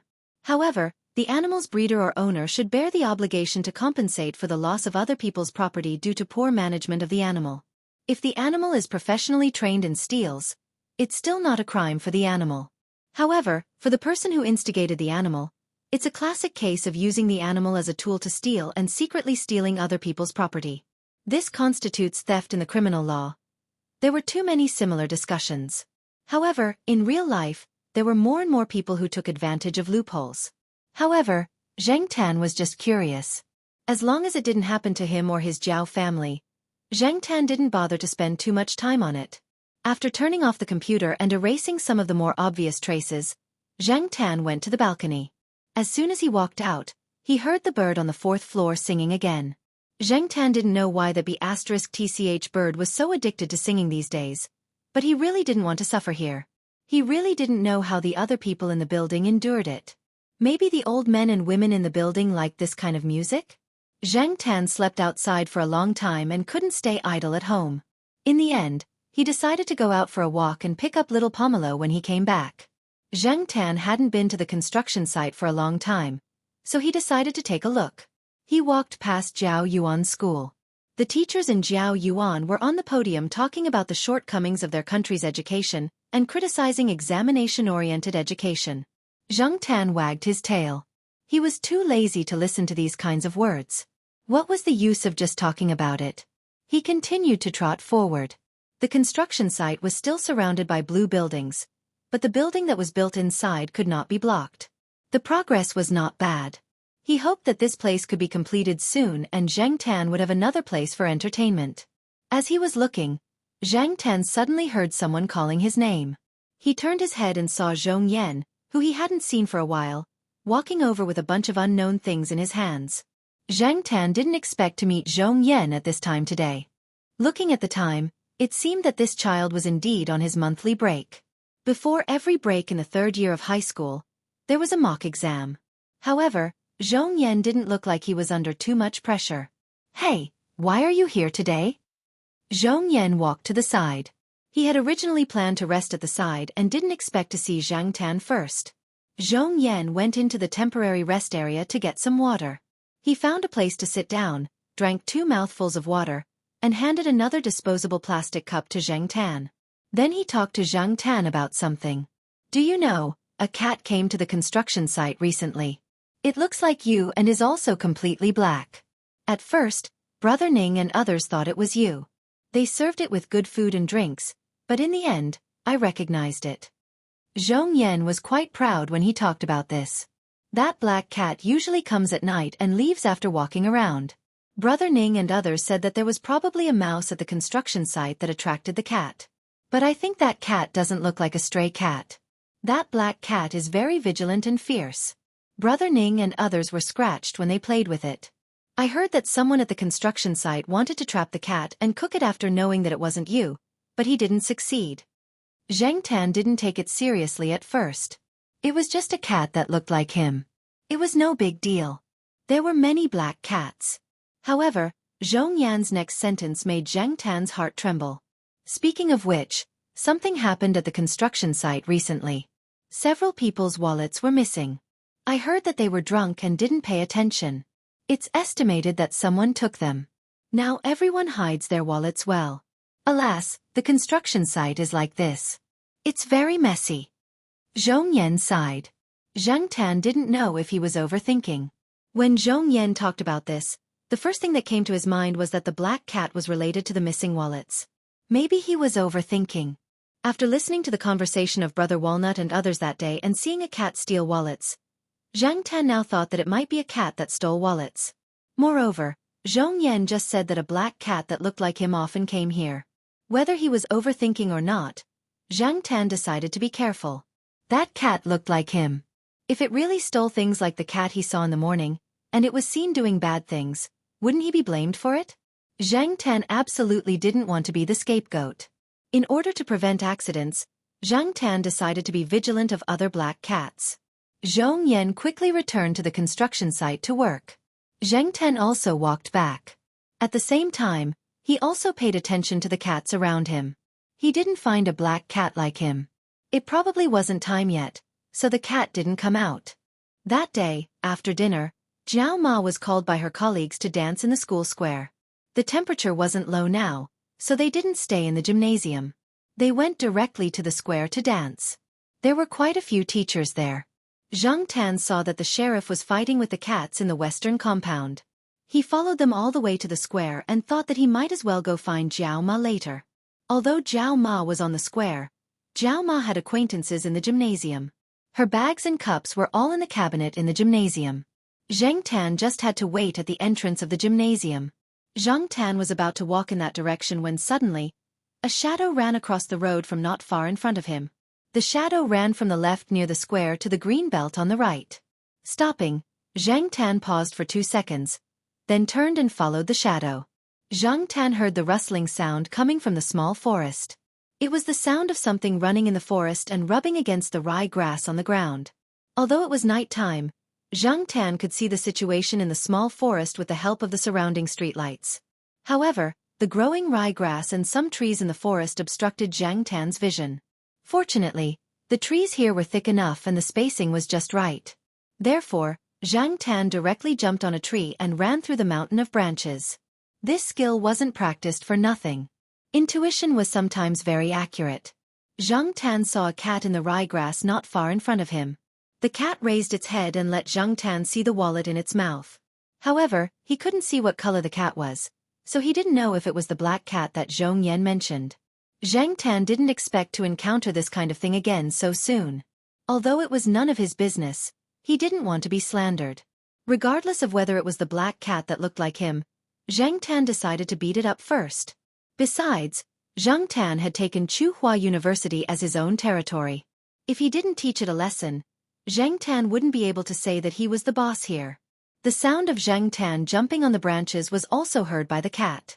It sped up a little, but it didn't seem to be in a hurry.